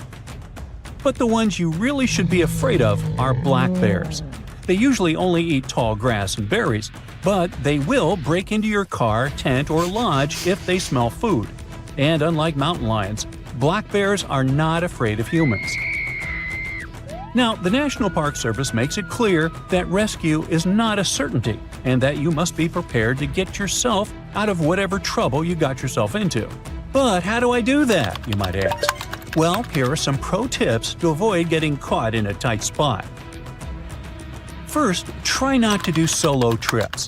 If you really want to have a me time, then let others know about your plans, like all of them. Most of those people went missing because their families didn't know about their plans. Secondly, always pack an emergency supply bag with stuff like a flashlight, compass, knife, multi-tool, paracord, and a thermal blanket. Remember, you are not Bear Grylls, and real life is not a fun episode of Naked and Afraid. Although, if not careful, you might just end up like that. Heat is also a big problem in Yosemite, so stay hydrated and go for a hike during cooler parts of the day. Seriously, drink water. The lack of water and food can lead to disorientation, a fatal symptom if you are literally in the middle of nowhere.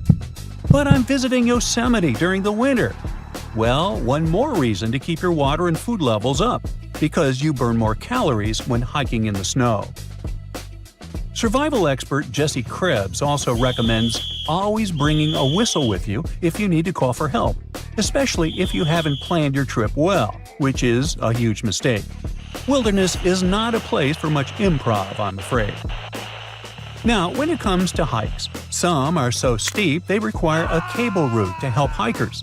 If the cables are down for some reason, avoid these areas. And do not rely on the internet or phone services to communicate with others if you find yourself in danger, because the connection in parks is usually not particularly good. Oh, and don't feed or engage with wildlife. I know bears are friendly shaped, but unfortunately, they are not your friends. Learn how to safely store your food so wild animals don't bother your camp, and do not feed them. Fail to comply, and the park might give you a $5,000 fine. Also, be careful of where and how you drive. Car crashes are the second most common reason why people need medical assistance in national parks. So use tire chains during icy periods, wear your seatbelts, and don't go driving around like you're Dominic Toretto. And just in case I didn't stress this enough, watch out for the weather. Not just because water streams are dangerous, but also because lightning is a common occurrence in Yosemite. A lightning bolt may not strike you, but it may strike a tree, causing a fire or making it fall. A thunderstorm may trigger rock slides or make a climb slippery, like it happened to Grace Roloff. And finally, be careful with strangers, okay? Remember, stranger equals danger, etc. Well, that surely was fun, light, and not terrifying at all, right? Well, hopefully now you'll be wary of strangers, nature, and everything in between. Stay safe, be smart about it, and enjoy the park. Consider Lake Enigma. What a fitting name. It's already strange enough because it's not even supposed to exist. But now, we stumbled upon actual life deep beneath it. And this just might help NASA in their search for life in outer space. The lake lies deep in the icy heart of Antarctica, so it's not really a water pool like we're used to, more like a lake-like block of ice, or so we thought. Just recently, Italian scientists discovered a secret that had been buried for ages, an actual body of water, and in this water, life is thriving. Various microorganisms, and even some weird little hunters, which is super weird, since Enigma sits in a remote and harsh corner of our planet, the northern Victoria Land in Antarctica. The entire South Pole is cold, but in this place, temperatures can plummet to a horrifying minus 41 degrees Fahrenheit, though on average it's around 7. Chilly. Like we said, this lake shouldn't even be there at all. Antarctica is technically the largest desert on Earth, even though it's covered in snow, because it's super dry. There are zero rains, truly little snowfall, and the sun barely evaporates anything. And even if there is some water, the insane winds make sure to dry everything out super quickly. Putting on our thinking caps, this lake should lose an unimaginable 7 million cubic feet of water every year. Yet, the water remains. Why? No one knows. Scientists say there could be something deep underground that refills it constantly.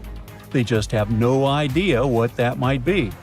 Maybe deep underground rivers, melting ice, or something else entirely. But hence the name, the Enigma Lake. The block of ice we mentioned is permanent and super thick, at least 36 feet of it, and that's higher than a 3-story building. So researchers decided to check out if there's anything beneath it.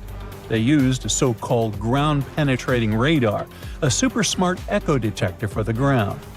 This radar sends invisible radio waves into the Earth.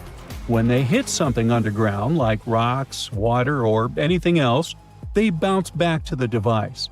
By measuring how long it takes for the signal to return and how strong they are, we can determine the distance and what exactly the radar hit. That's how animals like bats, whales, and dolphins can see underwater. And we humans stole this cool nature idea to research buried structures and hidden caves. Scientists used this device all over the Enigma surface. This way, they were able to create an entire map of this under-ice world beneath. The water itself wasn't surprising. It's the unique ecosystem in it that shocked them. Unfortunately, no secret monsters or extraterrestrial secrets this time. But there are microorganisms there that may not exist anywhere else on Earth. Somehow, these creatures have managed to survive in complete isolation and extreme cold. It's not that we don't know these microorganisms, we've met them before, just not exactly like this. There are a couple groups hanging out down there. The first one is Bacterial. They love breaking down complex molecules, especially in your stomach, and help digest tough plant fibers. They mostly hang out inside us, but in the outside world, we might occasionally find them in soils and oceans. Then Actinobacteriota, genius chemists among bacteria. They decompose organic materials and help the soil get healthier. They're also famous for producing antibiotics, so we owe a lot of our medicine to them. The third one is Pseudomonadota. These guys weren't a surprise. They're crazy adaptable. They can thrive pretty much anywhere, from soil to water to the human body. Some of them are good, helping plants grow and in nutrient cycles, but others can be opportunistic pathogens. Ooh, bad guys. But what is actually a surprise is that Lake Enigma has tons of passibacteria. They're ultra small even for microorganisms and can barely do anything themselves. So they prefer to live in symbiosis or be little parasites, relying on their hosts for nutrients and other necessities. All these little chompers might be ancient. They could be remnants of a time before the lake froze over completely, which is hundreds of thousands of years ago. It's simply weird to encounter these bacteria in the Enigma Lake, especially the little parasites. Passibacteria usually love low-oxygen environments, but this lake is very oxygen-rich, not even mentioning an almost 40 feet of ice above. So all this means that even though we know who these guys are, this specific species might be new to us. They could have evolved with some unique adaptations and abilities using the lake's unusual chemistry. They probably rely on a super simple and delicate food web. Some of the microorganisms produce energy from light, well, whatever light gets down there, or the lake's chemicals. The symbiosis guys most likely survive by living on or inside their neighbors. Yep, these microscopic creatures hunt each other. Nope, things can't be peaceful even in a place like that.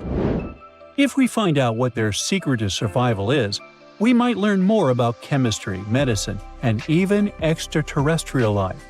Because if life can endure such extreme conditions, then it can probably appear pretty much anywhere, including our closest neighbors, Europa or Enceladus, the moons of Jupiter and Saturn. They definitely hide oceans beneath their frozen surfaces, and now there's a very high chance there might be some life there. Antarctica must be the closest thing we have to extraterrestrial exploration before we actually land on other planets. It's full of hidden mysteries and surprising creatures. Even outside of Lake Enigma, the South Pole harbors life.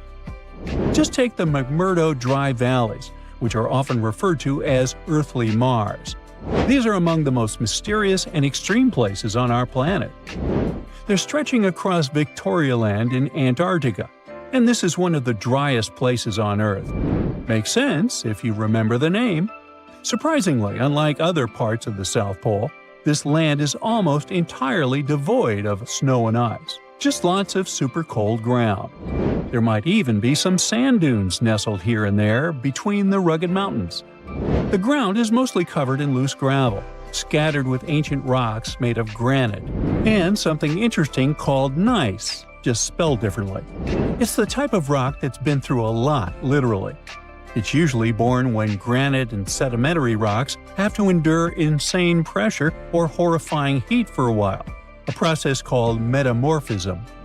These conditions are so intense that they literally rearrange the minerals into layers. That's why gneiss has such beautiful foliated looks. It's the planet's version of baking a layered cake. It's amazing because this place is almost exactly the way it was millions of years ago. These valleys are frozen in time, and they give us a little glimpse into Earth's distant past. And that includes life. Once again, local winds are absolutely terrifying gusts of cold air racing downhill, and they evaporate snow faster than it can even melt. So, logically, you shouldn't find much water here, not even mentioning life. But somehow, you can still stumble across frozen lakes and saline ponds in the dry valleys. And local life stretches all reason and our understanding of biology. It exists inside the rocks themselves. Microorganisms are hidden in slightly moist cracks and crevices. Deep inside, there's endolithic bacteria. These guys are super chill. Instead of moving around like other microorganisms, they always stay put inside their little rocky homes. How do they survive? Through photosynthesis. Just like plants, they take teeny tiny parts of light that gets in crevices and acts like little solar panels, getting energy from the sun. Meanwhile, in another place, beneath the Taylor Glacier, there's bacteria that literally doesn't eat anything. Not comfort, not sunlight, not even oxygen. These guys rely on a diet of dusty rocks and sulfur to fuel their weird metabolisms. By breaking down sulfur and iron, they get energy to sustain themselves. This way, they easily survive in deep seas at sub-freezing temperatures, completely cut off from sunlight, oxygen, and the world itself. This place is fascinating for both its life and the lack of it. In some parts of the valleys, like University Valley, yes, that's what it's called, the permafrost is so harsh that no microbes were found at all. This might be one of the only places on Earth where life appears to be completely absent, a quite scary idea. Anyway, now scientists are thinking about learning more about Lake Enigma and drilling this Mars-like environment, exactly for that reason, to see how we could get samples from Mars in the future. Winds howled, snow swirled everywhere, and visibility dropped to almost zero. 17 climbers were trapped on top of Mount Everest, running out of oxygen. Did they have a chance to survive? And why would that day go down in history as the 1996 Mount Everest disaster? At the end of March that year, a team of 18 people led to the top by Rob Hall came together in Kathmandu, Nepal. The very next day, they began their 9-day-long hike along the Himalayan paths. By April 9th, they finally reached base camp, which is the starting point for climbing Mount Everest. The journey wasn't easy, and many team members got sick on the way from the altitude. At the same time, another climber, Scott Fisher, was leading his team of 19 people to base camp. When both teams arrived there, they started exercising and learned how to breathe where there wouldn't be much oxygen. On Rob's team, one climber got frostbite on some of his toes, and his throat froze, making it hard for him to talk. On Scott's team, one man had trouble breathing even while at base camp, so he had to use bottled oxygen there. Another severe problem happened with one of Scott's Sherpas. Those guys work as guides and porters for climbers in the Himalayas. They can carry loads up to 2 times as heavy as their own weight up and down the mountain. An average, physically fit adult man can carry a backpack loaded with a quarter of their body weight without a problem. So those Sherpas are really like real-life X-Men. They've also developed the superpower to survive low-pressure, low-oxygen conditions at high altitudes. Scientists suggest it's because they have lower oxygen concentrations in their blood and more oxygen flows to their muscles. It could also be their genes. In either case, one of Scott's superhuman Sherpas got sick and could barely breathe because of the thin air. He was forced to return to the hospital, but passed away several weeks later. Sadly, it wouldn't be the only demise on that tragic ascent. The teams pressed on and departed base camp on May 6th and reached Camp 2 on the same day. 3 days later, they made their way to Camp 4, the final camp before the summit. The plan was to climb to the summit and return to Camp 4 within 18 hours. Staying too long at such high altitudes, especially without extra oxygen, could be very dangerous. Meanwhile, one climber from another expedition that was also on its way to the top stepped out of his tent without properly attaching the sharp spikes on his boots. Without them, he slipped and fell into a deep crack in the ice on a steep part of the mountain. But after he was rescued, he still decided to climb down the mountain the next day and didn't survive. At that point, the teams were in the zone where there isn't enough oxygen in the air, so it's hard for the human body to survive. Some climbers from the groups met another team who were heading back down the mountain. They told them it was too dangerous to push on because of bad weather, but no one listened to the warning. At midnight on May 10th, climbers from different groups started their journey to the top. Each of them carried 2 extra oxygen tanks, but they knew the oxygen would run out by 5 p.m., so they had to climb up and get back down quickly. The Sherpas who helped set up safety ropes were delayed, so the climbers had to wait for an hour on the steep slopes. Some climbers were less experienced, which slowed the entire group down. The leader of the first group, Rob Hall, had told everyone to turn back by 1 or 2 p.m., whether they made it to the summit or not. Around 1 p.m., the first group of climbers reached the top of Mount Everest. Many climbers didn't turn around at the planned 2 p.m. deadline. Scott Fisher let his team keep going until after 3 p.m. Rob Hall and one of his climbers, Doug Hansen, didn't make it to the top until 4 p.m., far too late to start heading back safely. By then, the weather was getting worse.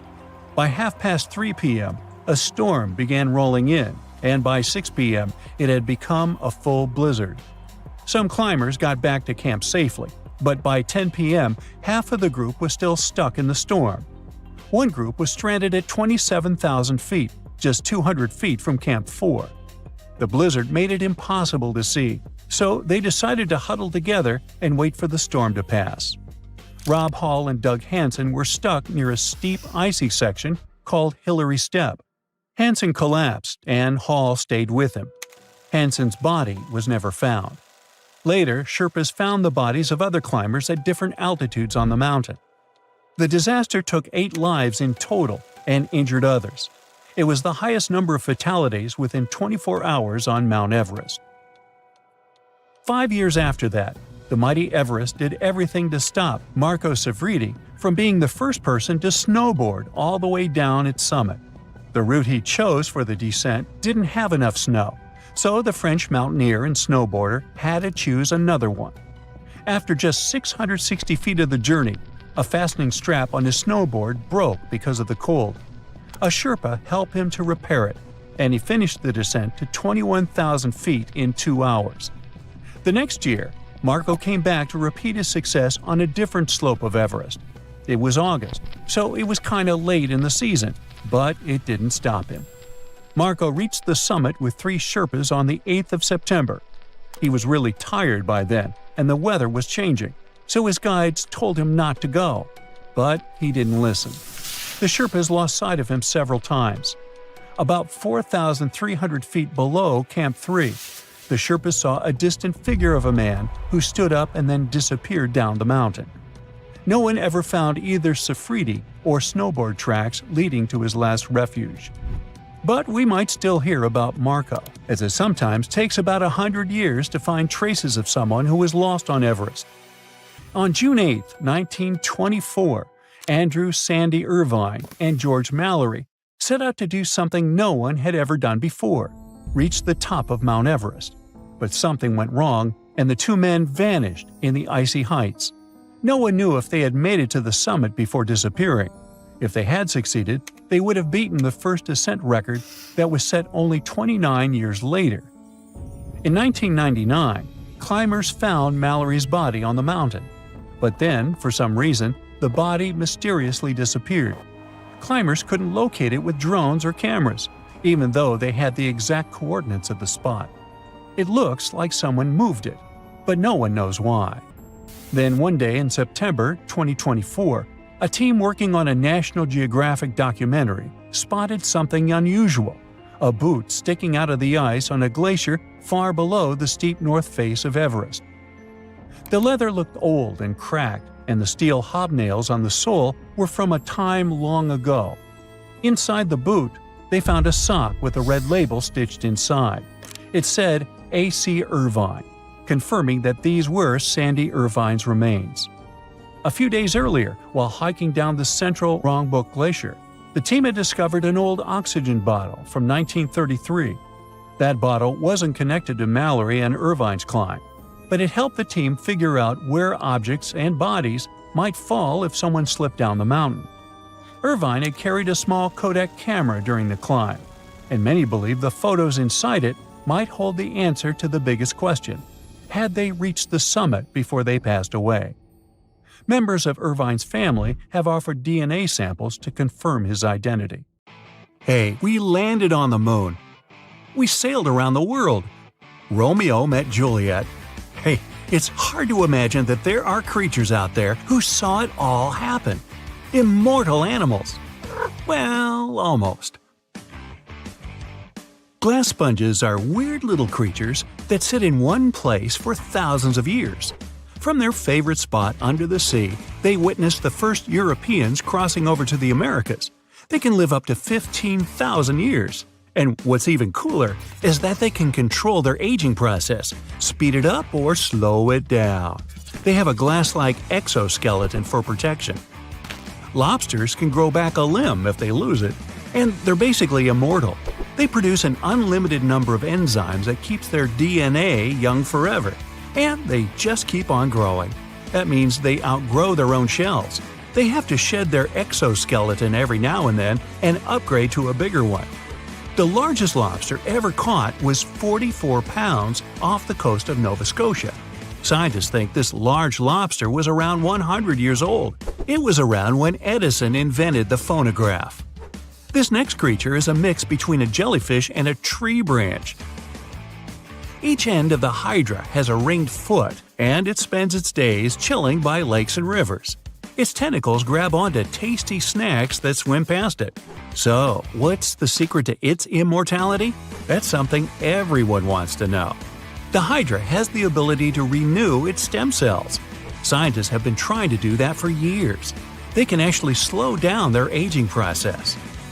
Now, these little sea creatures are red sea urchins.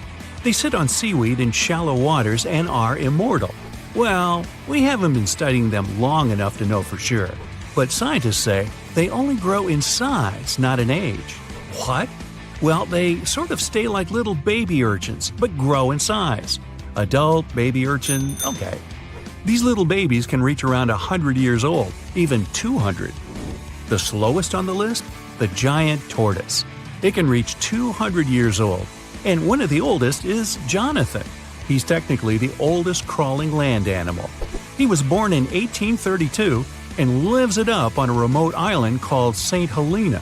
Jonathan's been through a lot. He's seen the very first American skyscraper, the Eiffel Tower. Oh yeah, he's also lived through every single World Series, starting when he was 71 years old. Now he can't see too well and he's lost his sense of smell, but he's still going strong. Back to the oceans and the Greenland shark. It's been known to be the longest living vertebrate and can live more than 400 years. Swimming around for that long in the deep, dark, cold ocean means these sharks are tough. They're able to withstand insane water pressure. Sharks are one of the only creatures today that haven't been affected too much by evolution. Many sharks have been around since the dinosaurs and haven't changed much. Scientists found out that they grow around ½ an inch per year. So, with a little bit of quick math, they can easily find out the age of these tough sharks. Imagine seeing a shark that's older than the USA. This next creature is probably the most durable, indestructible, and cutest on the list. It's called a tardigrade, but scientists nickname it water bear because I guess it looks like one. But it's not exactly bear size. It has 8 legs and hands with a strange little nose, and these bizarre microscopic creatures are indestructible. They're known to live in the most extreme places on the planet. They're fine with temperatures as high as 300 and as low as minus 330. Volcanoes, frozen desert nights, they can even handle radiation and massive amounts of pressure in the deepest parts of the ocean. They can even survive the vacuum in space. No tiny little spacesuit or anything. That would be cute enough. So far, they've survived 10 days on the outside of a spaceship, but they could probably do longer. Tardigrades might be able to outlive humans if there's some sort of worldwide catastrophe. Microscopic organisms in charge of the planet. Wonder what that would look like. Whether it's all the volcanoes erupting at once, or another ice age, or even another pesky asteroid. Tardigrades probably wouldn't even notice. Scientists are studying them to see if they can help us with some next-level biotech. Now, just for fun, here's the mayfly. This poor little insect doesn't even make it past 24 hours on average. Females and males can make it to a whopping 2 days old. Talk about living in the moment. These little flies grow in swarms and are known to have one of the shortest lifespans of any creature. But as a species, well, they've been around for hundreds of millions of years. Jellyfish have discovered the fountain of youth, and surprise, surprise, it's been inside them all along. Not inspirational poster style, but literally, it's always been inside them. Jellyfish are able to reverse their aging process whenever they want. Imagine you're swimming along and then you think to yourself, gee, I kind of want to be 8 again. And poof, there you are. Who wouldn't want to go back to being 8? That's how jellyfish stay young and live stress-free. These brainless and boneless creatures can turn the clock back anytime they want, as long as no one bothers them. They're super chill, just floating in whatever direction the current takes them. Like, go with the flow? This creature looks like something right out of a sci-fi movie, and you could say it has sort of alien features. The giant weta outweighs a mouse and is considered one of the biggest insects out there. You find these big bugs in New Zealand. While jellyfish can reverse their aging process, some members of the weta family can come back to life. Talk about superpowers. If they get completely frozen, they start to make special proteins that stop their organs from getting ruined. After whatever amount of time they're frozen, they can be thawed out and brought back to life, like nothing ever happened. In fact, the giant weta has ears on its knees in its front legs. And because it can resurrect, it's also called the zombie bug. Planaria are flatworms that are unique. Apart from being practically immortal, they're the ultimate regeneration machines for lost body parts. If you take one of them and divide its body into 10 parts, you'll end up with 10 new planaria. You keep dividing them up, they'll keep multiplying, even though they're usually less than an inch long. Imagine if we could figure out how to do that. Would that be a way for us to live forever? Or would we end up with a totally crazy world with copies of everyone walking around? How about the world's fastest relay team, 4 identical Usain Bolts? Now, clams have been around for a really long time. Scientists have discovered that they can live up to 400 years old. These little shelled creatures are the ones that create those shiny little pearls everyone loves. A clam will go into action mode when a parasite gets inside. The clam tries to cover the parasite with a bunch of special chemicals, the same ones it uses to make the inside of its shell. That's when the magic starts to happen. When these chemicals harden up, they make a shiny, glossy pearl. The more chemicals, the bigger the pearl.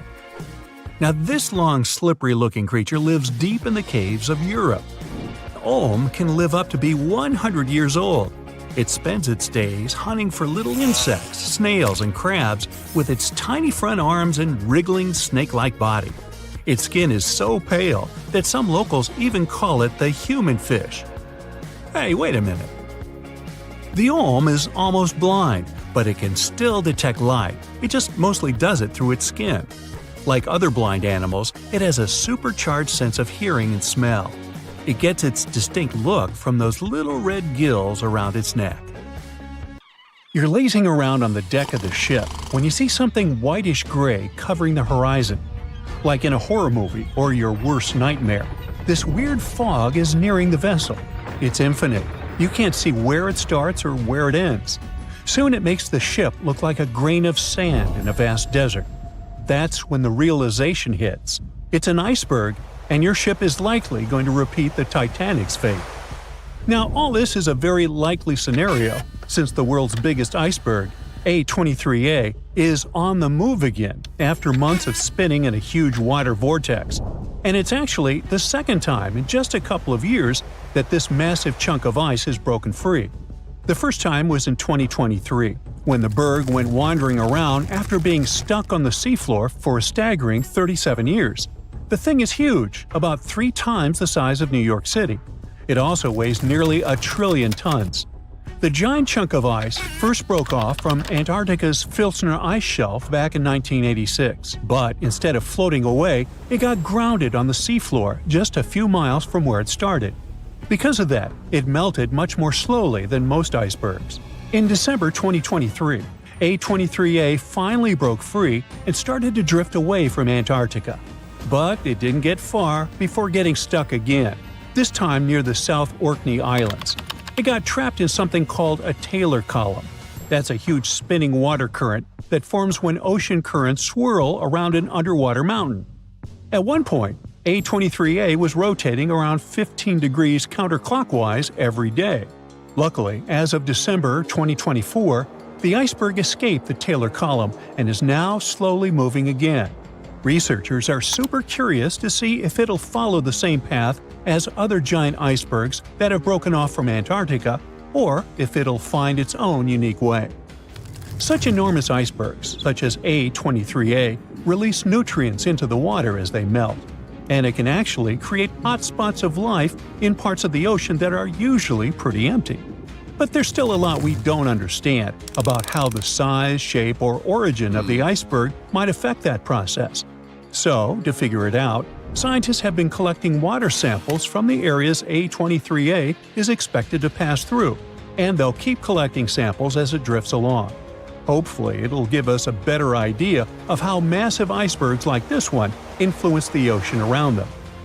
By the way, the glacier our monster of an iceberg was once part of could be very, very old, literally ancient. In Antarctica, the oldest glacier ice might be close to 1 million years old. Over in Greenland, the oldest glacier ice is more than 100,000 years old. And in Alaska, the oldest glacier ice ever recovered, found in a basin between Mount Bona and Mount Churchill, is only about 30,000 years old, a mere child. At the same time, in a typical Alaskan Valley glacier, it only takes about 100 years for newly formed ice to travel through the entire length of the glacier. For something like Bering Glacier, which is Alaska's largest and stretches over 140 miles, the ice can move through the whole thing in less than 400 years. And that's a lot of movement for such a massive glacier. Now let's move on to Iceberg Alley, a stretch of the Atlantic Ocean that runs from the Arctic to Newfoundland. If you want to see as many icebergs as you can, that's the place to be. Tons of icebergs float through this place every year. Most of them come from Greenland. In spring and summer, big chunks of glaciers break off and get carried by north-south currents through Baffin Bay into the Labrador Sea, where they eventually melt. Some icebergs also come from Canada's shoreline, traveling through the Davis Strait and into the Labrador Sea before drifting along Newfoundland's eastern and western coasts. These massive ice chunks are really old too, about 10,000 years. Every year, about 400 to 800 medium and large icebergs pass through Iceberg Alley. How fast they drift depends on their size, shape, currents, waves, and wind, but the average speed is less than a half mile per hour. Now, there are 6 types of icebergs that make their way through Iceberg Alley. Tabular icebergs are flat slabs of ice, much wider than they are tall. Blocky icebergs have steep sides and sharp angles, like cut-off pyramids. Wedged icebergs have one steep side and one sloping side. Dome icebergs have a rounded top. Pinnacle icebergs have one or more steep peaks sticking up. And dry dock icebergs are U-shaped with a hollowed-out section. They all look incredible. Comment below which is your favorite type. Anyway, as these icebergs drift south, the warmer water speeds up their melting, making them pretty unpredictable and sometimes dangerous. Nowadays, satellites help track medium and large icebergs to prevent accidents, but smaller icebergs can still be risky for small boats. One iceberg made headlines in 2018 when it got unusually close to the Newfoundland village of Fairyland. Pictures of the giant iceberg towering over the village's houses went viral. It got stuck in a 330-foot deep water, which turned out to be too shallow for its massive size. And now I'll take you on an unusual journey to the past to witness the birth of something beautiful and equally disastrous. Its very existence led to one of the greatest tragedies in history. Watch, an enormous chunk of ice is breaking off a glacier in southwest Greenland. It's made of snow that fell over 100,000 years ago, when mammoths were still wandering around the planet. The enormous iceberg starts its long journey. It stretches more than 1,700 feet in length and weighs 75 million tons. Despite its size, it's pretty peaceful and stays far away from ships and the busy transport routes near where it was born. But then, it starts floating south, much farther than most icebergs ever get. Usually, icebergs like this melt way before they reach such warm waters. Out of the 15,000 to 30,000 icebergs that drift away from Greenland's glaciers every year, only about 1% make it all the way to the Atlantic. So the fact that this iceberg keeps going and reaches over 5,000 miles south of the Arctic Circle by April makes it truly unique. Even after months of melting, this block of ice is still incredibly massive. It weighs around 1.5 million tons, which is almost twice as much as the Golden Gate Bridge. Above the water, its visible parts tower more than 100 feet high. But like most icebergs, the majority of it, about 90%, is hidden below the surface. The iceberg's story takes a tragic turn on April 14, 1912, when, guess what? Yep, it comes across the ocean liner Titanic. The ship is about 370 miles from Newfoundland in the North Atlantic Ocean when the iceberg seems to appear out of nowhere. The crew doesn't spot it until just minutes before the crash. Why don't they see it sooner? That's a good question. Now, most people imagine icebergs as tall, bright, white chunks of ice, maybe even covered with snow. But in reality, icebergs come in all sorts of colors. Some are striped, patterned, or even have candy-like swirls, and they can also be black. There are two ways an iceberg can turn black. When the ice is extremely pure, with no bubbles or cracks, then it absorbs all the light instead of reflecting it, making it look black. Or a volcanic eruption can cover a glacier in ash. If ice from that glacier breaks off, it can have a dark or black color. Now, scientists still aren't sure why the Titanic's iceberg looked dark, or even if it really did. But one sailor who was on the lookout in the crow's nest said it seemed black. Another described it as gray or dark gray. One theory is this iceberg could have been a blackbird, which forms when the top part melts, causing the iceberg to roll over. If the bottom is smooth enough to absorb light, it looks dark. But even if the iceberg wasn't truly black, nighttime could have made it much harder to spot. Icebergs don't reflect much light, especially if they're jagged or vertical. They end up blending into the dark, shimmering ocean. Without radar, icebergs at night are incredibly hard to see, which is probably why the Titanic's crew didn't notice it in time.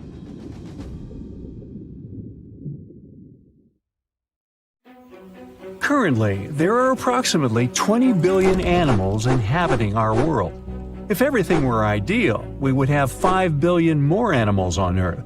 But many species have gone extinct, and around 44,000 species are currently in danger. The largest, most recent mass extinction event in history occurred during the dinosaur era, leading to the eradication of 75% of species on Earth. The Tulachi wallaby is a long-lost relative of today's kangaroo, but they had a hidden superpower, night vision. That's why they were mostly active at night. They were 3 feet tall and fed on grass, fruit leaves, and other plants. Wallabies lived in grassy areas near swamps and other water bodies, but not for long. By the 19th century, their numbers had gone down, bringing them to the edge of extinction. Only 14 wallabies had been left in the wild by 1920. A rescue mission was launched. They tried to capture the last 14 animals to protect them. But the situation got out of control and 10 wallabies lost their lives. The 4 remaining ones were transferred to a special facility, and in 1935, the last animal passed away. Only one picture of the Talachi wallaby is left now. There were reports of the animal's sightings after that, but no proof was shown, and the creature was officially declared extinct in the 70s. Short-faced bears were a unique species that lived in North America, particularly Alaska. It was a massive bear, weighing around 1,500 pounds. When standing on its hind legs, it was around 12 feet tall, a whole foot taller than today's biggest beast in this family, the polar bear. This animal was different from today's bears because almost all of them are omnivores, except for polar bears. But this monster was solely carnivorous, which was the reason for their extinction. During the end of the Ice Age, many herbivores were gone, and those bears did not have enough food to survive. They were the Usain Bolt of the bear world, the fastest Bruins to have ever lived, reaching a top speed of 40 miles per hour, which is 5 miles faster than grizzlies. There are around 400 million pigeons in the world now. Some time ago, in America, a species of birds called passenger pigeons were abundant throughout the country, especially in the eastern forests. There were more than 1 billion of them, but they went from 1 billion to 0 in a few years. They had small heads and necks, but long tails and wings and strong breast muscles that allowed them to fly super long distances. The last passenger pigeon passed away in captivity in 1914. It was named Martha. With that, the ecosystem in the U.S. has never seen this bird again. Now, elks are enormous animals, but they look tiny when you compare them to long-gone Irish elks. That elk was around 7 feet tall at the shoulder with a humongous antler of 12 feet. Today, elk are only 4.5 feet tall at the shoulder and have around 4-foot-long antlers. Despite its name, this elk was found all over the world, from Asia to Europe. It got its name because, in Ireland near Dublin, researchers found a perfectly preserved specimen. Since then, it's been called the Irish elk. The last one passed away in Ireland. The main reason for their disappearance was their inability to adapt to changes. When the Ice Age ended, the elk could not survive and became extinct. Now, somewhere deep in the forests of Costa Rica lives the interesting-looking golden toad. It was discovered in 1966 in one particular spot where all toads would gather to mate. In 1967, a large population of this golden nugget was noted in that same spot. But the following year, only 10 to 11 toads were seen, and the year after that, in 1968, only one lonely male toad showed up at the spot. For years, there were searches for golden toads. In 2004, the toads were officially declared extinct. Humans were not responsible this time. The drought in the area in the 80s had a significant impact on the toads. Still, the last straw was the arrival of a new fungal species that caused the animal's skin to thicken, eventually leading to the toad passing away. This chytrid fungus is responsible for the extinction of more than 90 frog and amphibian species, becoming one of the biggest threats to their lives. Now, Canada is a very cold country, no surprise there, and nobody would expect tropical birds like parrots to live there. However, there was a parrot species that lived in America and some parts of Canada. I'm talking about the Carolina parakeet. Those were truly beautiful birds with orange-yellowish heads and green bodies. Their favorite rest spots were big trees alongside rivers. This parrot's favorite food was cocklebur seeds, which are poisonous to us, but the bird had no problem eating them. Also, they used the dangerous cockleburs as a defense mechanism. After they ingested loads of them, their meat became poisonous, and predators do not enjoy eating toxic birds. Carolina parakeets were abundant. There were millions of them. But since the Ice Age, their numbers had been gradually going down because of natural reasons, mainly temperature. By 1935, no such parakeets were left in the wild. Today's African lion had a much more prominent and notorious cousin, the Barbary lion. Those cats were mentioned in many famous old books. They were described as mean, terrifying beasts. It's believed that they were the largest lion species ever. Those big cats weighed around 600 pounds and were 9 feet from the head to tail. Unfortunately, this lion was declared extinct in the 90s due to many factors. Today, we only have one photo of this animal taken from a plane. Paradise parrots were native to Australia. They were genuinely amazing birds with captivating colors. What was unique about them was their nesting habits. They only nested in termite mounds. This parrot was always on the edge of extinction, and the reason for that is still unknown. Mice, rats, and other animals also hunted them, and it added fuel to the fire. The last bird was spotted in the year 1972. Since then, paradise parrots have only been seen in museums. The Gulf of Mexico was once home to Caribbean monk seals. This species of seals enjoyed spending time in the warm subtropical climate of the Caribbean. Most of the time, they were found near reefs and islands, foraging for food. Like most of us, they also loved sandy beaches and were usually seen in groups of 100 seals, resting before the next adventure. In the year 1886, monk seals were declared extinct. You can still see this animal in 2 museums. Both are located in the UK. As we all know, zebras have black and white stripes. But once, a zebra species had only half the body covered with brown and white stripes. The rest was just brown, and the belly was white. It was called the quagga. They lived in the southern part of Africa in grass fields and wet pastures, like today's zebras, and ate grass and other plants. The last quagga perished in 1888, but not all hope is lost. Today, extensive research is being done to bring this animal back into the wild.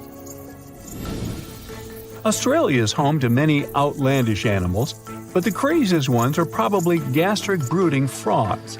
This species is not like your ordinary frog that lays eggs.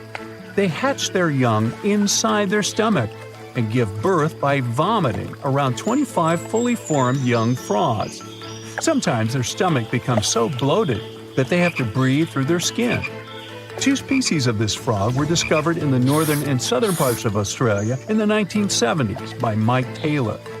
A decade after their discovery, both species are gone. The main reason for their extinction is the chytrid fungus. Luckily for them, they're also part of a de-extinction program that's putting serious efforts into bringing them back into the wild. The legend goes that a dwarf named Fafnir was famous for his strength and courage. Because of his qualities, he was tasked with protecting their kingdom. Dwarves were known to gather a lot of wealth, so a bit of added security was a must. I mean, they lived in a house made from gold and precious gems. But Fafnir also had another special talent. He was able to shapeshift. Tricked by Loki, the Norse spirit of mischief, Fafnir was taken over by his greed and the shine of his father's treasure. He decided he did not want to share any of it, not even with his father or his brothers. He stole it and ran away all by himself to a place he'd be hard to find, the middle of the desert. To protect his wealth, Fafnir transformed into a huge dragon. His new appearance looked like a huge snake, powerful and scary. His magical powers did not end there, though. Because the dragon couldn't fly, he also spread poison all around his new home, so no one had a chance to survive if they wanted to take his gold away. Fafnir was soon defeated by a young hero named Sigurd. The legend of Fafnir tries to explain why family is more important than greed. It also shows the many magical powers dragons possess. But the most interesting part is that it's quite a good example of how dragons came to be in our tales. But hey, this is just one of the many stories mentioning dragons. a switch on your TV or peek into any bookstore, and you'll surely stumble upon dragons somewhere. Variations of dragon-like creatures have been described in stories from all over the world, from Asia to Northern Europe. Most of these creatures are depicted with reptile-like bodies, wings, and claws. And the scariest trait of them all, they can breathe fire out of their mouths. The name of these creatures comes from the Latin word draconum, which translates to huge serpent. But let's take a trip down memory lane to see how it all started.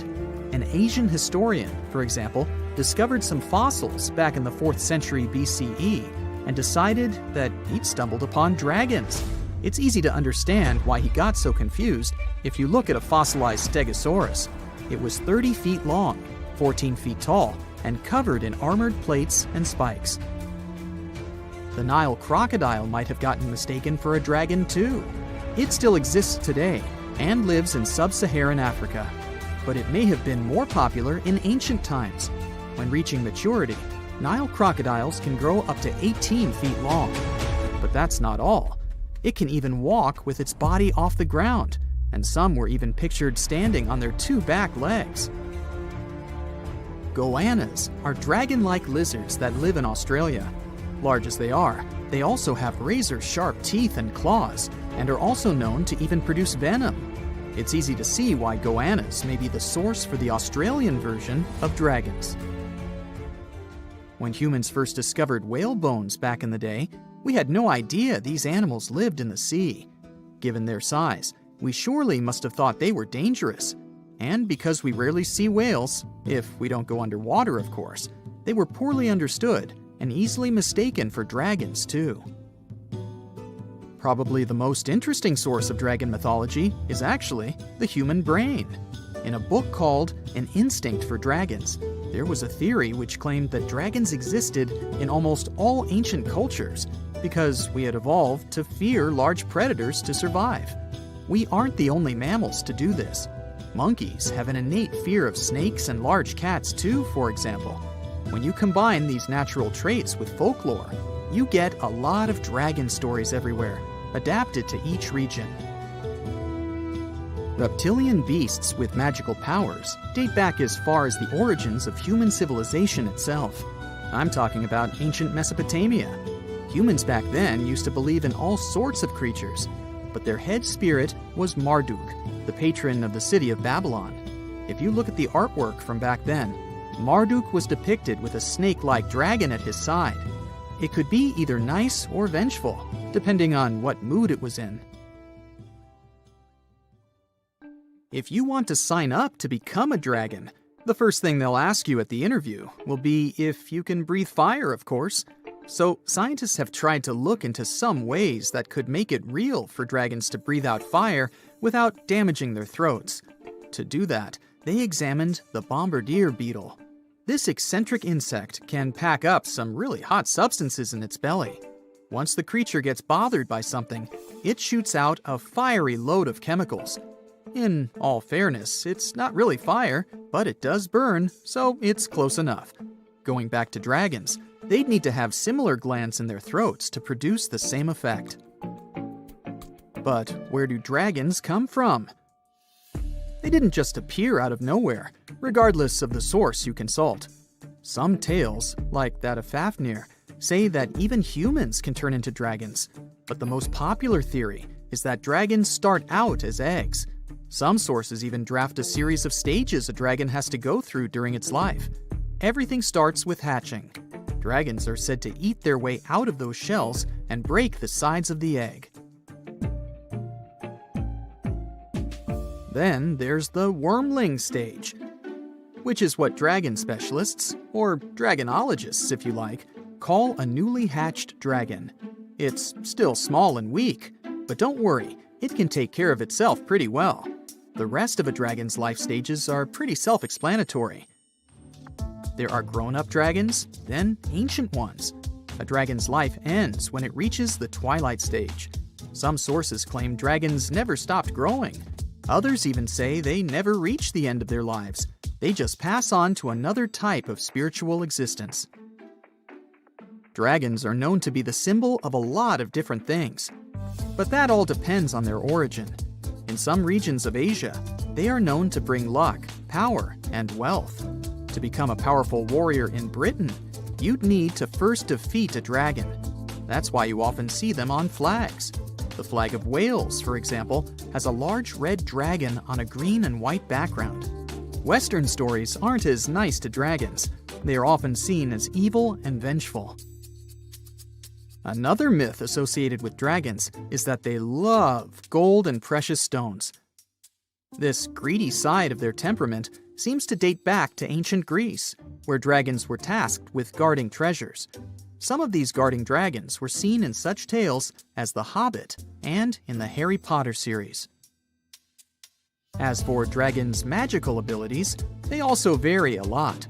Some were said to have blood with supernatural properties. Some were rumored to be able to speak. Others were famous for their wisdom.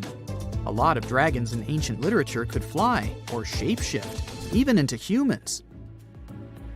Some real-life creatures got their names thanks to bearing a resemblance to dragons, like the dragonfly that has more than 5,000 subspecies we know about.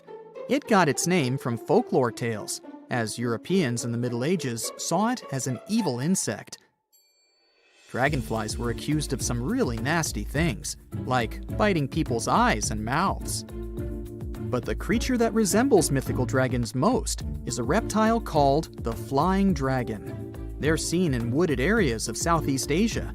They don't really have wings per se, but parts of their ribs are elongated to support some extra skin that allows them to leap through the air between trees. Those wings are also brightly colored and contrast with their brown bodies. Today, I'm going to tell you about creatures that had unique features which allowed them to grow to incredible sizes. They were some of the most impressive animals to have ever existed on our planet. The Argentinosaurus is a genus of sauropod dinosaurs that lived approximately 97 million years ago in what is now South America. Scientists think it was one of the largest land animals ever, with a length of up to 100 feet and a weight of up to 100 tons. A farmer stumbled upon a giant leg bone while tending his cattle. That's how he discovered the first fossils of the Argentinosaurus in Argentina in 1987. Further excavations uncovered more bones, revealing a massive dinosaur that would have dwarfed most other animals of its time. The Spinosaurus, meaning spine lizard, is a genus of theropod dinosaur that lived around 97 million years ago in what is now North Africa. It is believed to be one of the largest carnivorous dinosaurs to ever exist, with a length of up to 60 feet and a weight of up to 23 tons. The Spinosaurus is known for its distinctive elongated sail-like structure on its back. It was likely used for thermoregulation. It also had long crocodile-like jaws that were lined with sharp teeth. This allowed the creature to catch and eat large prey, such as fish, crocodiles, and other dinosaurs. The first fossils of the Spinosaurus were discovered in Egypt in 1912. The sperm whale, Physeter macrocephalus, is a species of toothed whale that is the largest toothed predator on Earth. It also has the largest brain of any animal species. It is found in oceans all over the world and can dive to depths of up to 7,000 feet in search of food. You can easily recognize sperm whales by their massive, block-shaped heads, which can measure up to 1/3 of their total body length. They have dark brown or grayish-blue skin and a distinctive wrinkled appearance. The Titanoboa is an extinct genus of a giant snake that lived approximately 58 million years ago. It is considered to be the largest known snake ever. It could grow up to 42 feet and weighed around 2,500 pounds. The first fossils of the Titanoboa were discovered in a coal mine in Colombia in 2004. This discovery meant a lot because it provided insights into the size and behavior of snakes during the Paleocene era, as well as the overall climate and ecosystem of the time. The blue whale, Balænoptera musculus, is the largest animal on Earth, measuring up to 100 feet in length and weighing as much as 200 tons. These marine mammals are found in oceans all over the world and can live up to 90 years. Blue whales have a long, streamlined body that is usually blue-gray in color with mottled patterns. They have a small dorsal fin and 2 pectoral fins that are about 1/3 the length of their body. Blue whales feed on tiny shrimp-like creatures called krill, and they eat a lot. A single adult blue whale can eat up to 8,000 pounds of krill in a day. The Leadsichthus is an extinct genus of large, bony fish that lived during the Jurassic period, approximately 155 million years ago. It is believed to be one of the largest fish that have ever lived. Some estimates suggest that it could grow up to 55 feet in length.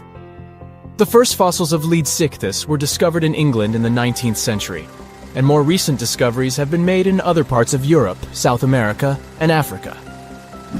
Despite its enormous size, the Leadsichthus was a filter feeder, similar to modern-day whale sharks, and likely fed on plankton and other small organisms. The creature did it by simply swimming with its enormous mouth open, filtering water through its gills. The pterodostro is an extinct species of flamingo-like birds that lived approximately 35 million years ago. They were relatively small birds with a wingspan of about 2-3 feet. And they were known for their distinctive long, narrow beaks equipped with comb-like structures used for filter feeding. The pterodostro lived in shallow bodies of water, like lakes and lagoons, and mostly fed on small crustaceans and other tiny organisms. The animal filtered them from the water using the comb-like structures on the inside of its beak while swimming through the water. The African elephant is the largest land animal on Earth, and one of the most recognizable ones. There are 2 species of the African elephant, the savanna elephant, Loxodonta africana, and the forest elephant, Loxodonta cyclotis. You can see them in various parts of sub-Saharan Africa. These creatures can be identified by their large size, gray skin, and long trunks. African elephants can grow up to 13 feet tall and weigh up to 14,000 pounds, depending on the species and gender. Psst, run! Really, it's not safe out there. There's a saber-toothed tiger lurking around. You better be careful. What are you doing? Don't peek. Okay, just one little peek. How's this possible, you ask? That's because you're in virtual reality, of course. These cool but very dangerous-looking big cats were alive during the last ice age. What if they decided to show up at your doorstep out of nowhere? Knock, knock. A saber-toothed tiger is waiting for you to buy its cookies. Meanwhile, the coelacanth, this massive-looking fish, comes from a lineage that's been around for over 300 million years. We thought they didn't exist anymore until 1938, that is, when a live coelacanth was found again. Since then, they've been roaming the waters of the east coast of Africa and the waters of Sulawesi, Indonesia. Man, I wouldn't want to go for a swim and meet one of these fellas face to face. Their jaw has an intercranial joint, which means their mouth opens up by a lot. This is so they can eat large prey, like me. Not good. They're huge, too. Imagine a fish that's as long as you're tall and weighing as much as an average human. The takahe, a flightless bird, was thought to be gone in the year 1898. They're very cute, small and multicolored, usually not taller than your knee. But picture this. You're out for a hike in the Murchison Mountains. Looking around, you spot the bird you thought was extinct. But there they are, as happy as ever, surviving and chilling. Whole colonies of takahes was indeed found just 50 years after they were pronounced extinct. Good job, tiny little birds. A singing dog. Ever heard of those? Riley does sing sometimes when he's bored or hungry, but these are real performers. New Guinea singing dogs. They've been only recently discovered again in the wild for the first time in 50 years. Still, they were never completely extinct to begin with. New Guineans made sure they were safe next to them. But in the wild? Very rare and hard to catch a sight of. Look, there goes one. The New Guinea singing dogs are called so because of their famous high-pitched singing. They sometimes sing together, too. A dog choir of sorts, where they all howl together. I bet they sing better than I do in the shower. Not going far from this area, we have bats, but these ones are sort of different. You see, their ears are enormous. I guess that's why they're called the New Guinea big-eared bats. Clever. The species was found again when one of them was accidentally caught in a bat trap. Until then, I guess they were playing hide and seek with us, because up till 1890, they had been thought to be gone. They're still not out of the danger zone because of habitat loss. Imagine you discover a fossil of a species you thought had been extinct for a long time, yet 2 years later, a whole living group of said species is found. Well, this is exactly what happened in 1977 with the Majorcan midwife toad. It's sort of brownish in color with darker brown that makes up its skin spots. Other than that, it's just a small toad with googly eyes. The group of live toads was found close to where the fossil was, on the island of Majorca. There aren't many of them left, about 500 in fact, and as of right now, they're declared vulnerable by the International Union for Conservation of Nature. Now, are you a fan of tortoises? You will be when you take a look at this huge beauty. It's called the Ferdinanda Island Galapagos tortoise. It hasn't been seen since 1906, but on February 17, 2019, we were finally able to look at one of these beautiful creatures. It's probably out there with a few of its mates right now, but they also don't allow themselves to be seen. We only know they exist because there's a few tracks and scents. With yet another frog, we have the horned marsupial frog.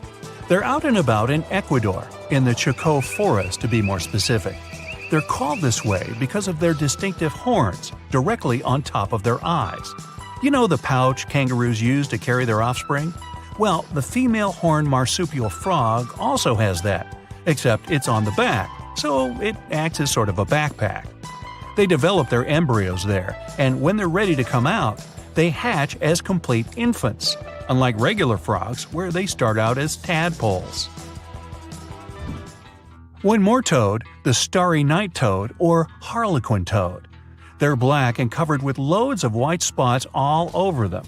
Lost for 30 years, it was discovered back in 2019. Picture them as big bodyguards, water bodyguards to be exact. Oh, that's a very big toad on your screen. Well, for the Arhuaco people, that's exactly what they are, guardians of water. They also have their own name for them, Guna. Sounds like a cheese. When scientists found them yet again, they came across 30 of these little creatures, but initially, they were expecting only one. Well, what a nice surprise. Here's a tiger for you, although it doesn't quite look like your typical tiger. It's called the Tasmanian tiger, and it seemingly disappeared since 1936. But then, out of nowhere, people started seeing them out there in the wild just 5 years ago in 2016. They sort of resemble dogs more than tigers, or a fox maybe. Just take a look at its muzzle. Maybe even a mix of both. Then, a few others started popping up too. And if you happen to think you're seeing one right in front of you, but you're not quite sure, check if they've got stripes on their back. They're definitely out there, but still technically marked as extinct by the IUCN. Okay, picture a horse that looks straight out of a movie scene. Tiny, gorgeous fur, very well behaved. It's tiny, but it's not a pony. It's a Caspian horse. They have an interesting backstory to them. They were discovered by Louise Leyland, who got married to an aristocrat in 1957. Having moved to Tehran, Iran, she didn't quite like how the horses behaved there, so she took matters into her own hands. She took a few people with her, and off they went to the Caspian Sea mountain. And in there, they found 3 of these beautiful tiny little horses. Now, that's how the story goes. Coming up next, a possum that was found in an unexpected place. Guess where? You have 3 options to pick from: hiding in a ski resort, in the Australian outback, or in someone's apartment in the bathroom. Which one do you choose? You have 3 seconds. The right answer is a ski resort. Yes, this possum is called the mountain pygmy possum, and it's originating from Australia. So far, there are 3 different living populations of this tiny possum, but it was believed to be extinct until just 1966. There are fewer than 100 of them, so the IUCN has marked them as critically endangered. Also from Australia is the night parrot, an absolute delight to birdwatchers. Very beautiful, yet mysterious. These little fellas live in very remote areas. You can probably count on the fingers of your hand how many times these birds have been seen since they were found again in 1979. That's how rare they are. Have you ever seen a pygmy tarsier? Neither have I. It was only in 2008 that 3 of them were caught. Scientists don't really want to lose track of their movements again, so what they did was gift them with tiny little collars. This way they can live their life as happy as ever and will know they're safe. The last one I want to tell you about is the tree lobster, but as the name might mistakenly tell you, they're not really lobsters. They're just big black bugs with huge legs. Their extinction story is a sad one. In 1920, a cargo ship got stuck on Lord Howe Island, and it had rats aboard. These rats fled the ship and ran straight to land. Even though tree lobsters are bigger than most insects, they're still relatively small compared to rats. The poor things never stood a chance. Still, in 2004, life shone again for these distinct critters. A pair of Australian scientists were out and about on the island and came across 24 of them. All of them were living beneath one single shrub. Hey, if there's enough space for everyone, it's not small, it's cozy.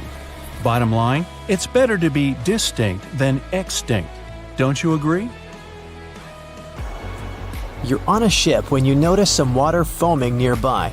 It looks as if a huge vessel just sunk there, but you don't see any debris. Steam is rising over the water, and large bubbles appear on the surface.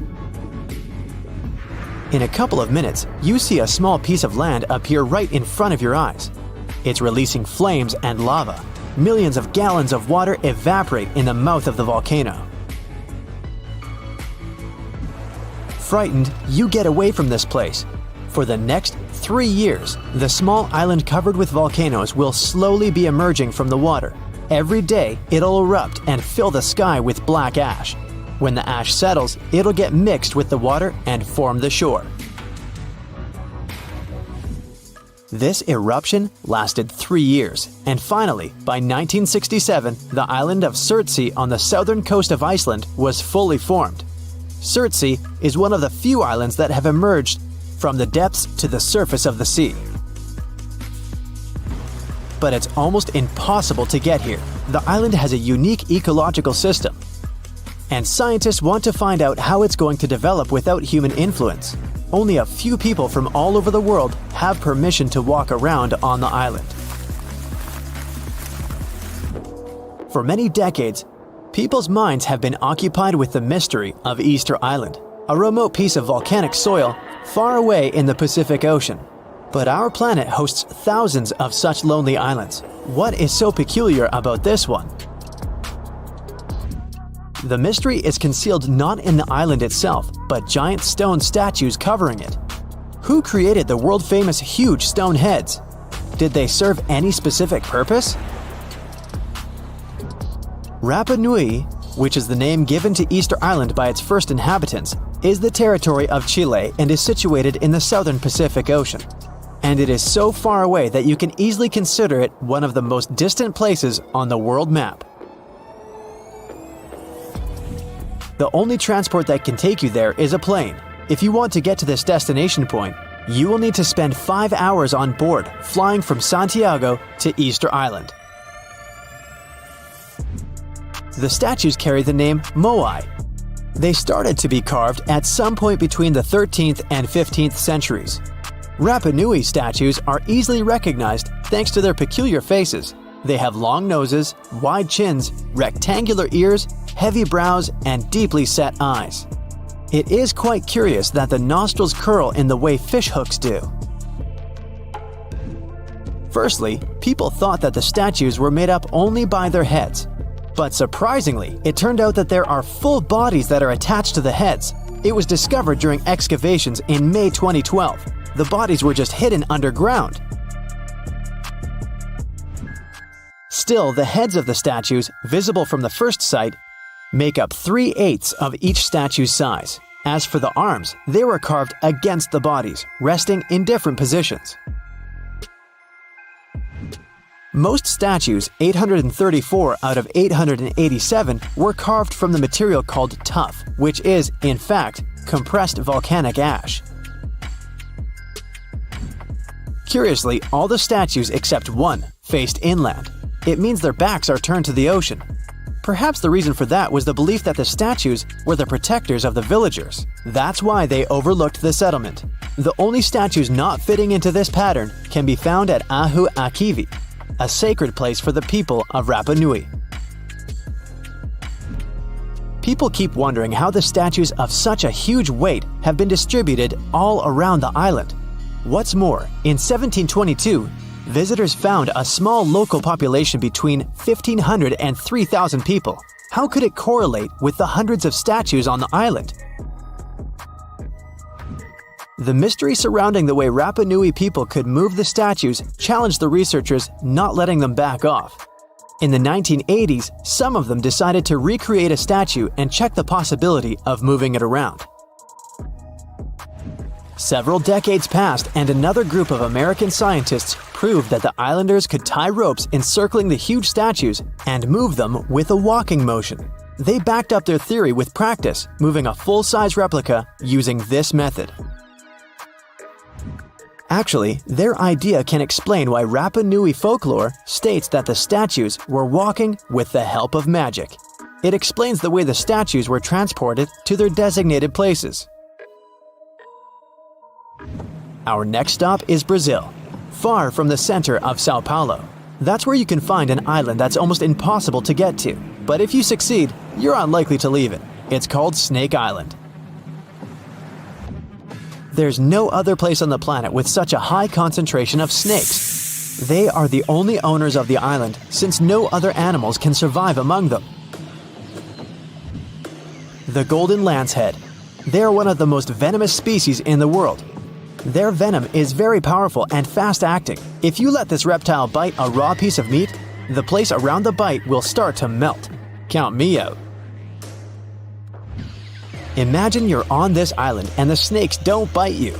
The most interesting thing you can find there is an old lighthouse. It's hidden in the dense foliage of trees. People lived on the island a long time ago. Rumor has it that the last keepers were in the lighthouse when the snakes broke in. No one has lived there ever since. How these unique snakes appeared on the island is still a mystery. The most popular legend claims that a pirate came there a long time ago. He hid a treasure somewhere on the island. Then, he left the snakes in the spot where the chest was hidden. The pirate hoped the reptiles would scare people away from his gold coins and jewelry.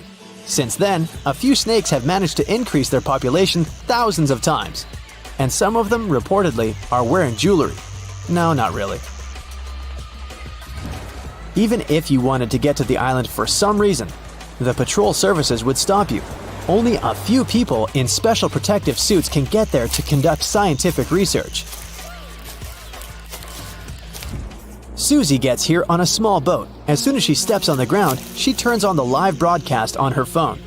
She records dolls hanging on trees all over the island. They have different clothes, different sizes, and faces. There are about a dozen creepy toys on every tree. Rain and hot sun deform the toys' faces. They are covered with moss and greenery and have taken eerily scary forms. There are rumors they come to life at night. Wanna check? One of the subscribers writes, "No problem," Susie agrees. The sun is going down below the horizon. Darkness falls on the forest. Susie is wandering among the trees. The moon lights her way. She makes a fire to get warm. At this moment, she hears a strange sound. She notices some movement out of the corner of her eye. The phone turns off. Susie looks up and sees one of the dolls, lit up by the flames, is turning its head in her direction. Susie screams and runs away from this place. Of course, the doll didn't move. You can notice a little bird sitting behind the toy's head. A few days later, Susie found out that one of the Mexico City locals had moved to the island in the 50s and filled it with toys. He collected dolls from landfills and canals around the island. He spent several days decorating every tree. In the beginning, it looked strange and exciting for tourists. Then, as the dolls began to age and rot, this place became more attractive for people. There are several legends about the reasons for his obsession. Okay, Susie's had enough of these mysteries and creepy places. Now she wants to admire something majestic that was created by nature. She arrives in California's Sequoia National Park, where the most giant trees in the world grow. She's looking with an open mouth at the biggest tree in the world, a giant sequoia. Its name is General Sherman, and it's about 2,000 years old. The volume of this tree is almost half the size of an Olympic swimming pool. Despite its age, it's not the oldest one. There are redwoods in the park that appeared 3,000 years ago. And the tallest tree in the world grows here, in California. It's a redwood that belongs to the sequoia family. It's called Hyperion. This is 1/3 of the Eiffel Tower's height. Just imagine what kind of view you can see from the tree's top. Now Susie is on the island of Madagascar. She's going to see unique baobab trees. They look like something has ripped them out of the ground, turned them upside down, and shoved them back in. Baobabs are some of the most beautiful trees in the world. Most of them are here in the Alley of Baobabs, but you can also find them in Australia and South Africa. Their tree trunks resemble sponges. They expand and absorb moisture during the rainy season. Elephants like to drink it. They tear off and chew the trunk's parts to quench their thirst. At night, flowers bloom on the baobabs. They smell like sour milk and attract bats. But the most interesting thing is that the baobab doesn't dry out and doesn't fall like other trees after the end of its life. It crumbles, settles, and leaves a pile of pieces on the ground. What do Paris Hilton and Chris Hemsworth have in common? Well, apparently, they both want to bring animals back to life. But we're not talking about making your favorite pet live forever. Nope. These celebs are actually helping a science company bring back animals that no longer exist, like the mammoth, the Tasmanian tiger, and even the iconic dodo. If everything goes according to plan, these fascinating creatures could be walking among us again by 2028. This groundbreaking effort is led by a company called Colossal Biosciences. At this very moment, they're working on a way to revive the core genes of animals that disappeared from Earth ages ago. The idea is to replicate those genes using DNA from a close, living relative. If that's all Greek to you, don't worry. We'll break it down a bit later.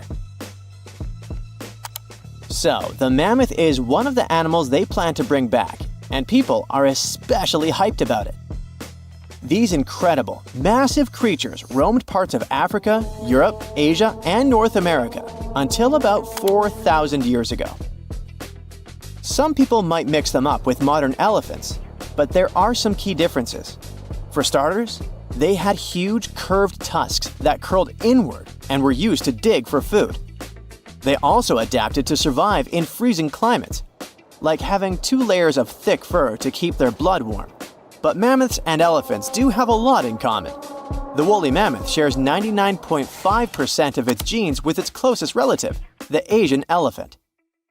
That's huge because it means that mammoths are genetically closer to Asian elephants than Asian elephants are to African elephants, for example. The company's bold plan is to create a living, walking elephant-mammoth hybrid that looks just like the ones that used to roam the planet. This animal will look like, walk like, and even sound like a woolly mammoth. But most importantly, it'll be able to live in the same ecosystem that the mammoth left behind. If the scientists succeed in bringing back enough of these creatures, one of their big goals is to help restore the Arctic tundra ecosystem. But how do they actually plan to create the mammoth? Here's their plan.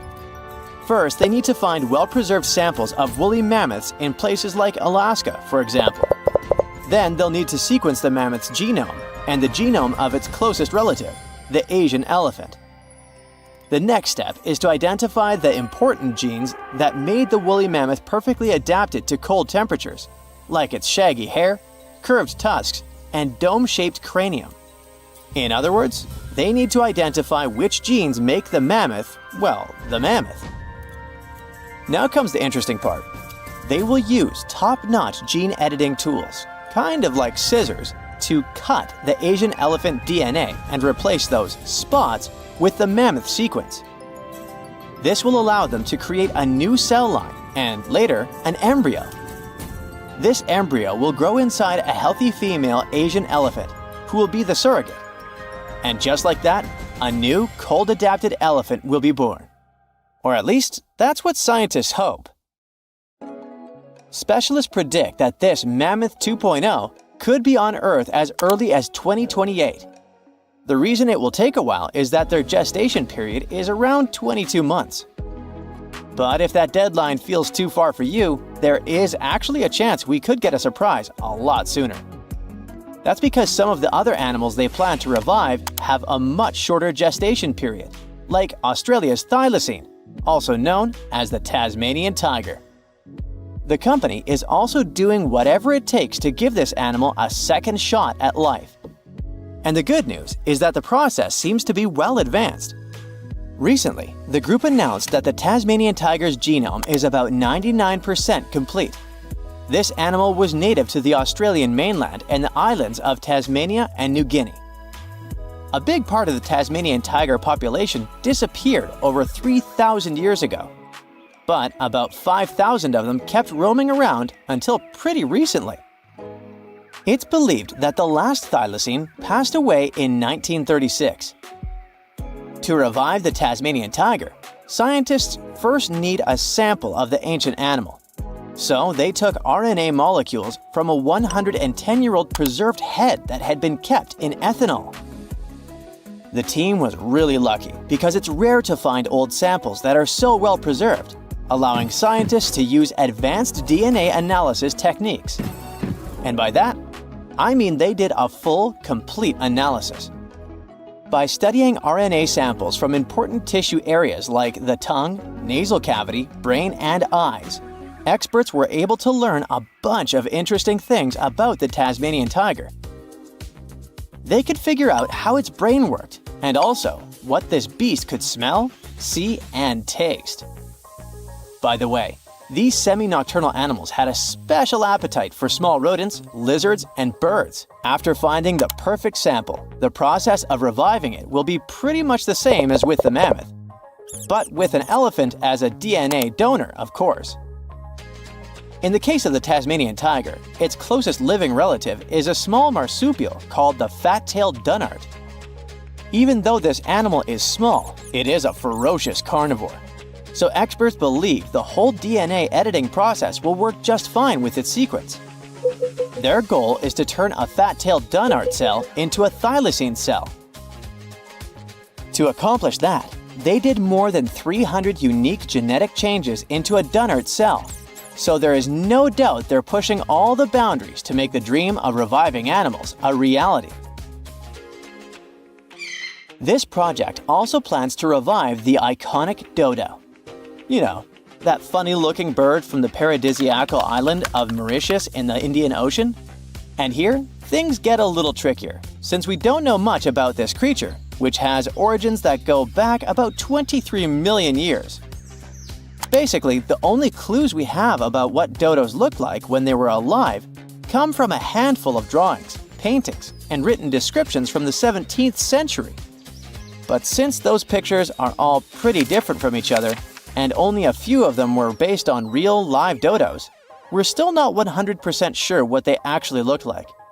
And as for how they behaved, well, we don't know much about that either.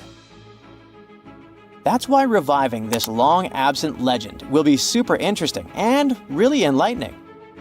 The sample they used to extract an old dodo genome came from a skull in the collection of the Natural History Museum of Denmark. And the dodo's closest living relative, which will provide the host cells, is the Nicobar pigeon, a gray bird with colorful features found in the Andaman and Nicobar Islands in India. If everything goes smoothly, in a couple of years, we might see the fabulous and iconic dodo with our own eyes. Reviving animals might sound impossible, but science and technology together can be a real game changer, not only by protecting today's animals, but also by restoring species that disappeared from the planet long ago. Actually, we've already pulled this off. A wild goat called the bucardo, also known as the Pyrenean ibex, went extinct in the year 2000. But 3 years later, scientists managed to bring it back to life, using a method pretty similar to what we've talked about in this video. It took 57 tries, but one of them finally worked, and a bucardo clone was born. Unfortunately, the animal only lived for 10 minutes. You might think that wasn't a success, but it was actually a huge step forward in the whole animal revival field. Now, specialists can only hope the project to bring back the dodo, the mammoth, and the Tasmanian tiger go a bit better.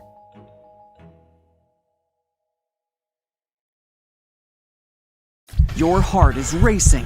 You're running for your life from one of the biggest creatures you've ever seen. A giant reptile on 2 legs, sprinting right behind you. You hear the sound of a raging river next to you, but decide not to jump in. Thick leaves and bushes keep blocking your path, and you keep getting stuck in the mud. Everything around you is out to get you, and there's nowhere to hide. You spot a hollowed-out tree trunk and crawl inside. Whatever's out there is getting closer and closer. You hear deep guttural breathing and huge stomping. It's getting closer. You see a large tail from a crack in the tree trunk, swinging and knocking down bushes and small trees. Whatever it is, it's sniffing you out like those dogs at the airport. And right next to your face are giant bugs the size of a house cat. Perfect. You've always been scared to even look at crawly little things, but this one's so close and so big, you can actually see its facial features. It's looking at you like you're the alien. You want to scream, but can't. Then, out of the darkness, more bugs.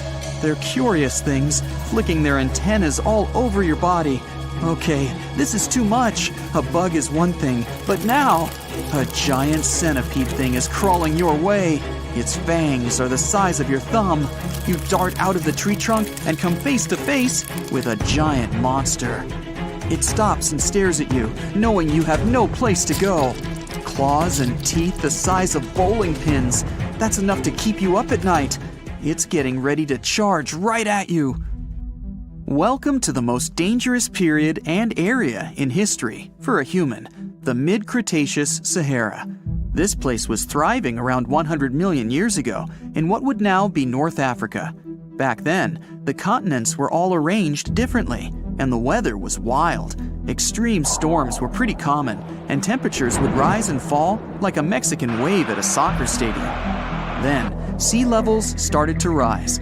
Water flooded the Kem region, an area between modern-day Algeria and Morocco.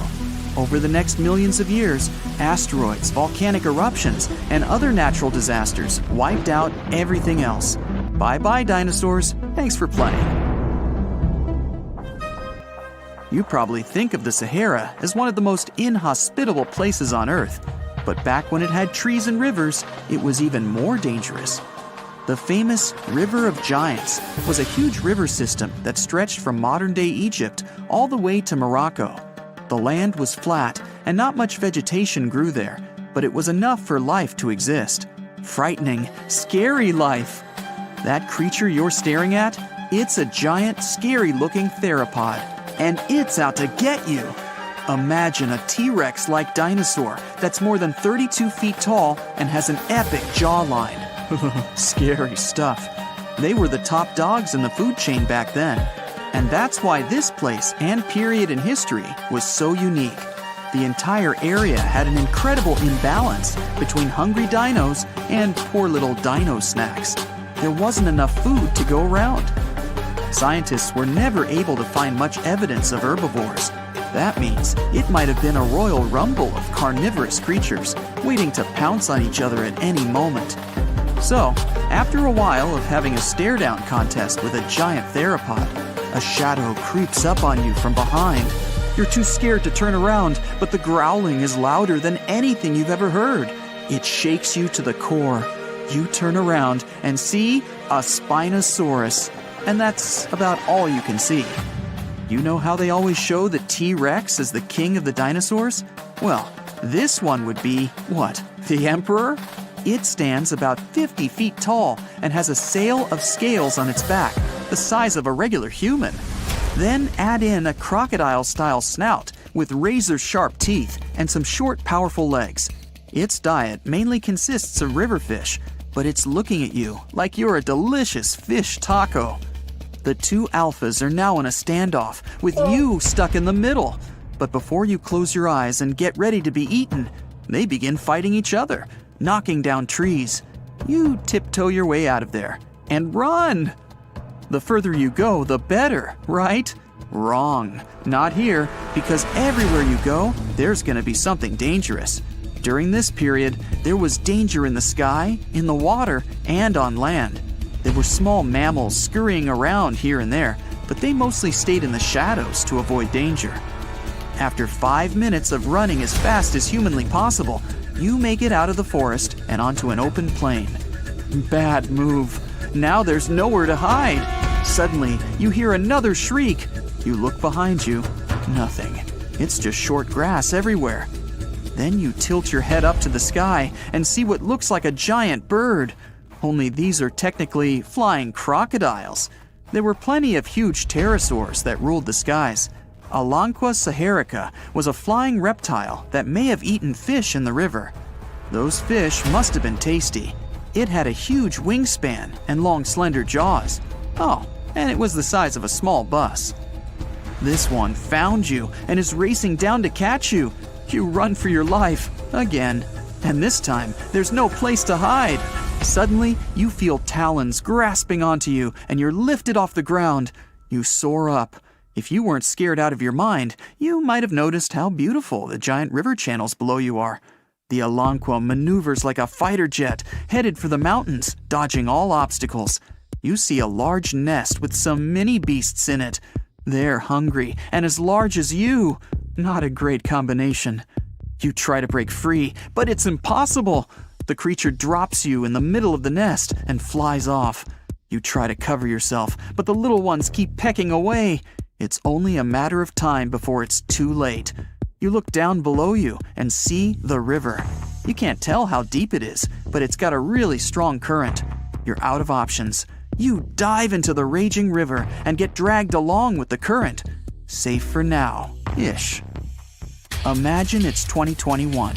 You're walking along one of the hottest and driest places on Earth, the middle of the Sahara Desert, only to find fossils of oversized fish.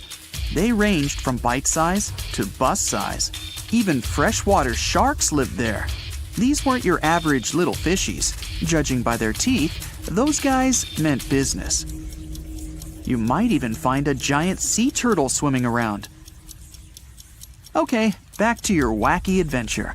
Luckily, you wash up on a safe sandy part of the river where you're able to relax. You drink some river water and try to find a safe place to make camp. Every noise you hear makes you jump. You sit down and try to enjoy the calmness of ancient Earth. Just when you feel you can finally catch your breath, you see a Spinosaurus walking along the river on the prowl. You run off and hide under a bush. It passes you by. You're safe. Or not. It turns, shakes the bushes, and sees you. Just then, a large boom scares it away. It's the sound of you jolting awake. You turn on the light and see your cat staring at you. Those dinosaurs seem so real, probably because of that documentary you were watching right before bed. The entire mid-Cretaceous ecosystem depended on rivers for daily life. Just like all ancient civilizations, rivers were essential for the creatures of the time. And very recently, scientists discovered a new species of snakes that went extinct back then, with no known descendants. To understand these ancient ecosystems, it's important to know a lot about fossils. You might find two different fossils side by side, but those animals might have lived millions of years apart. You decided to go scuba diving for the first time. The water is clear and the sun is shining on the seabed. You take a few selfies and the fish swimming by when suddenly the ocean goes pitch black. You look up and, oh my, what is that gigantic animal? It's definitely not a shark, not a whale. Is it a turtle? Yup, but fear not, it's not gonna hurt you. If you had lived on this same Earth about 72 million years ago, then maybe this could have really happened to you. Scientists have recently found the fossils of a gigantic marine turtle that could have grown as big as 12 feet. If you don't have any idea of how big that is, let's see some examples. That's the average length of a hippopotamus, 6 golden retrievers, or 2 Michael Jordans stacked on top of each other. The turtle's scientific name is an homage to that old-school sea monster called Leviathan. Maybe you remember this from old-school history lessons. The Leviathan is supposedly a mythical creature that would swallow entire ships or people that were deemed too greedy by the creature. Can you imagine being swallowed by this humongous sea turtle? No, thank you. The fossils of this gigantic creature began to be excavated between 2016 and 2021, all the way in northeastern Spain. The first fossil was located by a hiker in the Spanish Pyrenees, and it was around 8 inches long. The pelvis of this turtle alone measured around 35 inches. It would definitely be one of the biggest turtles today if it hadn't gone extinct. FYI, the largest living sea turtles today can reach up to 6 feet in length, which is already pretty big. Now, how about a gigantic prehistoric scorpion? I bet most people here are not huge fans of these creatures, especially since they're poisonous, which is why the thought of a 9-foot-long aquatic scorpion might be the stuff of nightmares. Let's just say that if they hadn't gone extinct some 400 million years ago, lakes and rivers would be much more dangerous places for humans today. These gigantic insects were considered to be apex predators in their time, hunting everything from fish to other animals, even of their own kind. Yikes! I got goosebumps just imagining these creatures. Should we thank the asteroid that hit our planet now or later on in this video? Another prehistoric animal that would shock humans if it were still alive is the so-called Megatherium, a gigantic sloth. This huge sloth is believed to have grown up to 20 feet long, and its weight could be up to 8,000 pounds. It was found in the woodlands and grasslands of South America. The creature used to stand on its 2 feet in order to reach leaves on high branches. These giant sloths had huge claws. They helped them climb trees. I gotta say, I feel uncomfortable imagining these elephant-sized sloths climbing trees. Oh, of course, some dinosaurs will make our super-sized creatures list. But before that, here's a fun fact. Did you know some dinosaurs are still alive today? Scientists have proven that birds are classified as theropod dinosaurs. Such infamous creatures as the T-Rex and Velociraptor belonged to this group. I'm sure you've heard these names even before you watched Jurassic Park. The Velociraptor is that scary dino that breaks into the kitchen. Well, they evolved, gained some feathers, and turned into various species of birds we know today. That means that any bird from chickens to those little blue ones is a direct descendant of dinosaurs. Now, does the name Spinosaurus ring a bell? You can see this huge dinosaur in some museums today. Its fossils, I mean. The Spinosaurus was one of the biggest land predators to walk Earth. Actually, to walk its land and water, since scientists believe that this dino was semi-aquatic. It fed mostly on meat, which means humans would be its natural prey if it lived today. This meat-eating dino lived around 90 to 100 million years ago. It was about 60 feet long, 12 feet high, and weighed up to 22 tons. Its head was around the size of 8 bowling balls and was shaped like a crocodile's face. Basically, the Spinosaurus was a big African elephant with the face of a crocodile. Just kidding. But that would look funny though, wouldn't it? A much more attractive dino was this guy. It's considered to be the largest dinosaur that has ever lived on our planet. What made it so big was its extremely long neck and very long tail. You wouldn't want to stand behind this creature, believe me. If it decided to swish its tail, you'd get catapulted very far away. This creature lived around 100 million years ago, and its fossils were first found in Argentina around 2012. The dino measured 120 feet from head to tail, which made it almost as big as an American football field in width. And have I mentioned it weighed almost as much as a space shuttle?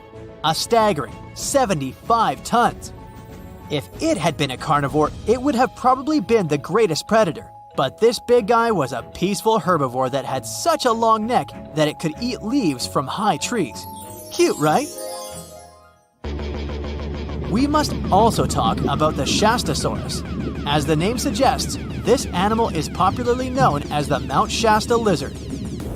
Even though it was a marine reptile and probably never set foot on the mountain itself, this dino was usually around 23 feet long, but there was a specific strand of this species that could get as big as 69 feet long, about the size of the great blue whale.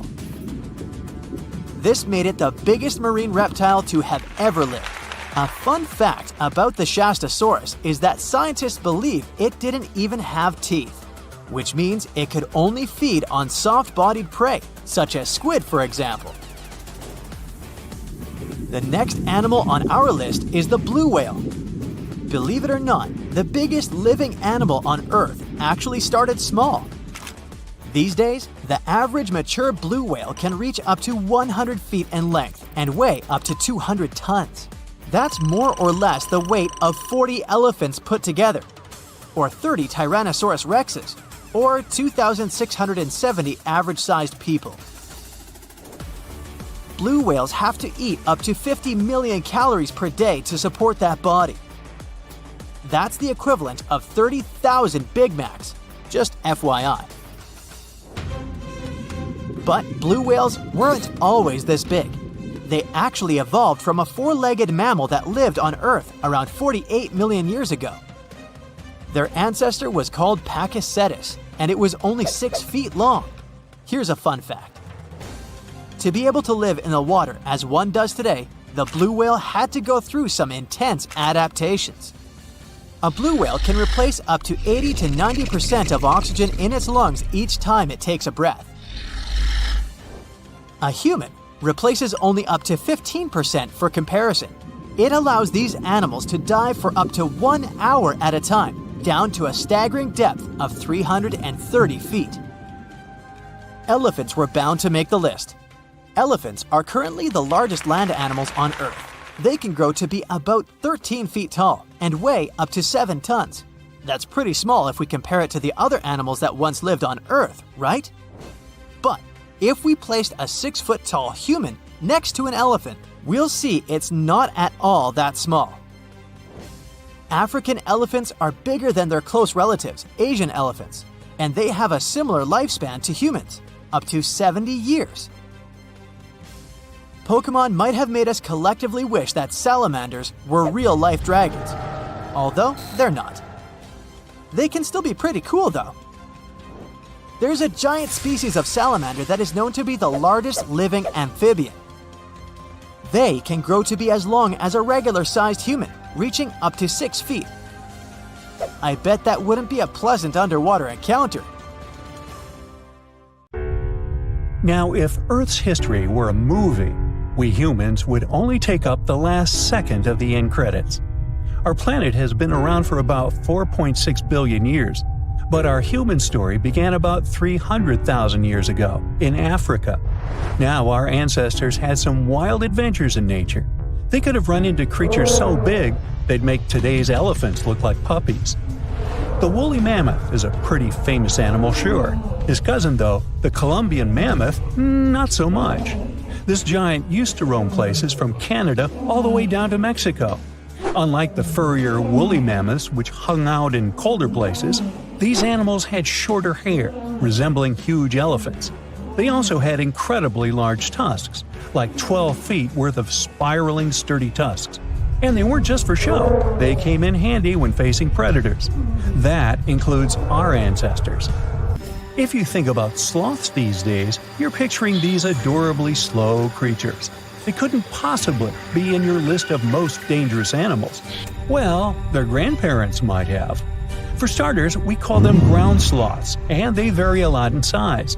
Some were as big as rhinos, and others, like the Megatherium, were as colossal as elephants. Imagine seeing a 20-foot-long sloth which doesn't mind chewing on some meat every now and then, at least in theory. Ever heard of Bigfoot? Well, our next animal kind of looks like him, but is a distant cousin to orangutans. Meet Gigantopithecus, the largest primate to ever call our planet its home. Standing tall at 10 feet and weighing more than 600 pounds, these animals were amazing to look at in real life. Unlike Bigfoot, they weren't constantly hiding.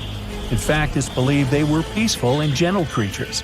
Sadly, they faded away about 100,000 years ago, mainly because their food sources slowly became unavailable.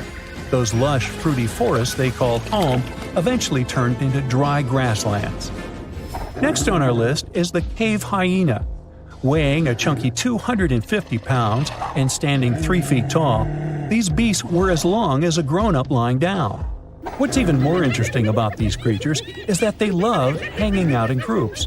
A pack could be as big as 30 of these animals, which meant they could easily take on even the biggest, heaviest mastodons. Our ancient families would have needed to stay alert around these hungry specimens. Sadly for these hyenas, about 20,000 years ago, their numbers started going down. Soon enough, they completely disappeared from the planet. Quick pop quiz. What's called a tiger but isn't really one? It's the saber-toothed tiger. I mean, sure, they belong to the feline family, but they aren't technically tigers. First appearing around 42 million years ago, in July, I think, many of their kind were gone before we even showed up. However, early Americans might have bumped into a couple of specimens from this group. If that really happened, it would have been quite the encounter. Think of the biggest wild lion today or the hefty Siberian tiger. These big cats also had some incredible features hidden in their fur. They were good at sneaking around, hiding, and pouncing on mammoths bigger than themselves. Their bite wasn't that strong, but they could open their jaws wide, like twice as much as a lion. And although their teeth were a bit on the weak side, they had buff forearms to pin down their dinner, giving those big fangs a purpose. Not the kind of kitty you'd want to play with. Dire wolves made their debut about 250,000 years ago. They were like the gray wolves we know today, but a lot stronger. While wolves these days stretch out to about 6 feet and tip the scales at 170 pounds max, dire wolves were about 5 feet and about 150 pounds. Found all over North and South America, they had admirable jaws, biting nearly a third harder than their modern counterparts. Also, their favorite snack was horses. But just like many other majestic beasts of the past, they faded away around 10,000 years ago. Now, names can be deceiving. Take the American lion, for example. It's not really a lion, it's more of a panther's big cousin. The other part of the name is correct, though. They did live in America about 330,000 years ago. This feline was no lap cat either. They were at the top of the wildcat pyramid, weighing a colossal 772 pounds. That's like stacking 4 grown men on a scale. Even the mighty African lion would look a tad bit shy beside these beasts. With the muscle to take down a bison, you wouldn't want to accidentally interrupt their dinner. They parted ways with this planet around 11,000 years ago, right after the last ice age. Now, down in Australia, about 50,000 years ago, I wasn't around then, there lurked a relative of the Komodo dragon, the Megalania. Experts love to have debates on how big it was. Some say it stretched out to 23 feet. Others think it was just about 11 feet long. Either way, they were basically mega-sized Komodo dragons with a dangerous bite. If you think bears are already big and fluffy now, let's introduce the short-faced bear. While this big creature stood on its hind legs, it towered at 14 feet. With long limbs, they could outrun today's bears. hitting speeds up to 40 miles per hour. These ultra bears sadly disappeared around 11,600 years ago. Now imagine a crocodile. Okay, imagine that same crocodile, only supersized, with sporty legs, doing its thing in Australia about 1.6 million years ago. Well, say hello to the quincana. These crocs were extremely large, reaching 23 feet. And no, they weren't lazy river loungers. These creatures really love spending time on land. They evolved to have strong legs for their chases and razor-sharp teeth designed for slicing, not gripping. When did we stop sharing beaches with them? About 40,000 years ago. The name elephant bird might not sound familiar, but try to picture a bird that stood tall as high as a basketball hoop at 10 feet and weighed as much as a small car, 1,500 pounds. Their eggs were equally huge, like 150 chicken eggs bundled up into one. Now, as amazing as these birds sound, there's a lot we still don't know about them. They're hard to study, as most extinct animals are. Still, some recent studies have given us some clues. Scientists have been examining ancient molecules from their fossilized eggshells. It's an awesome piece of evidence, since these birdie shells were thick, preserving precious DNA inside. Plus, there are tons of these eggshell fragments sprinkled all over Madagascar's beaches. Because of these findings, we now know these birds were herbivores and loved eating leaves and seeds. We also know the tiny kiwi bird is its closest living relative. Now, dodos were these amazing birds we also used to share the planet with. They're like distant cousins to Asian pigeons.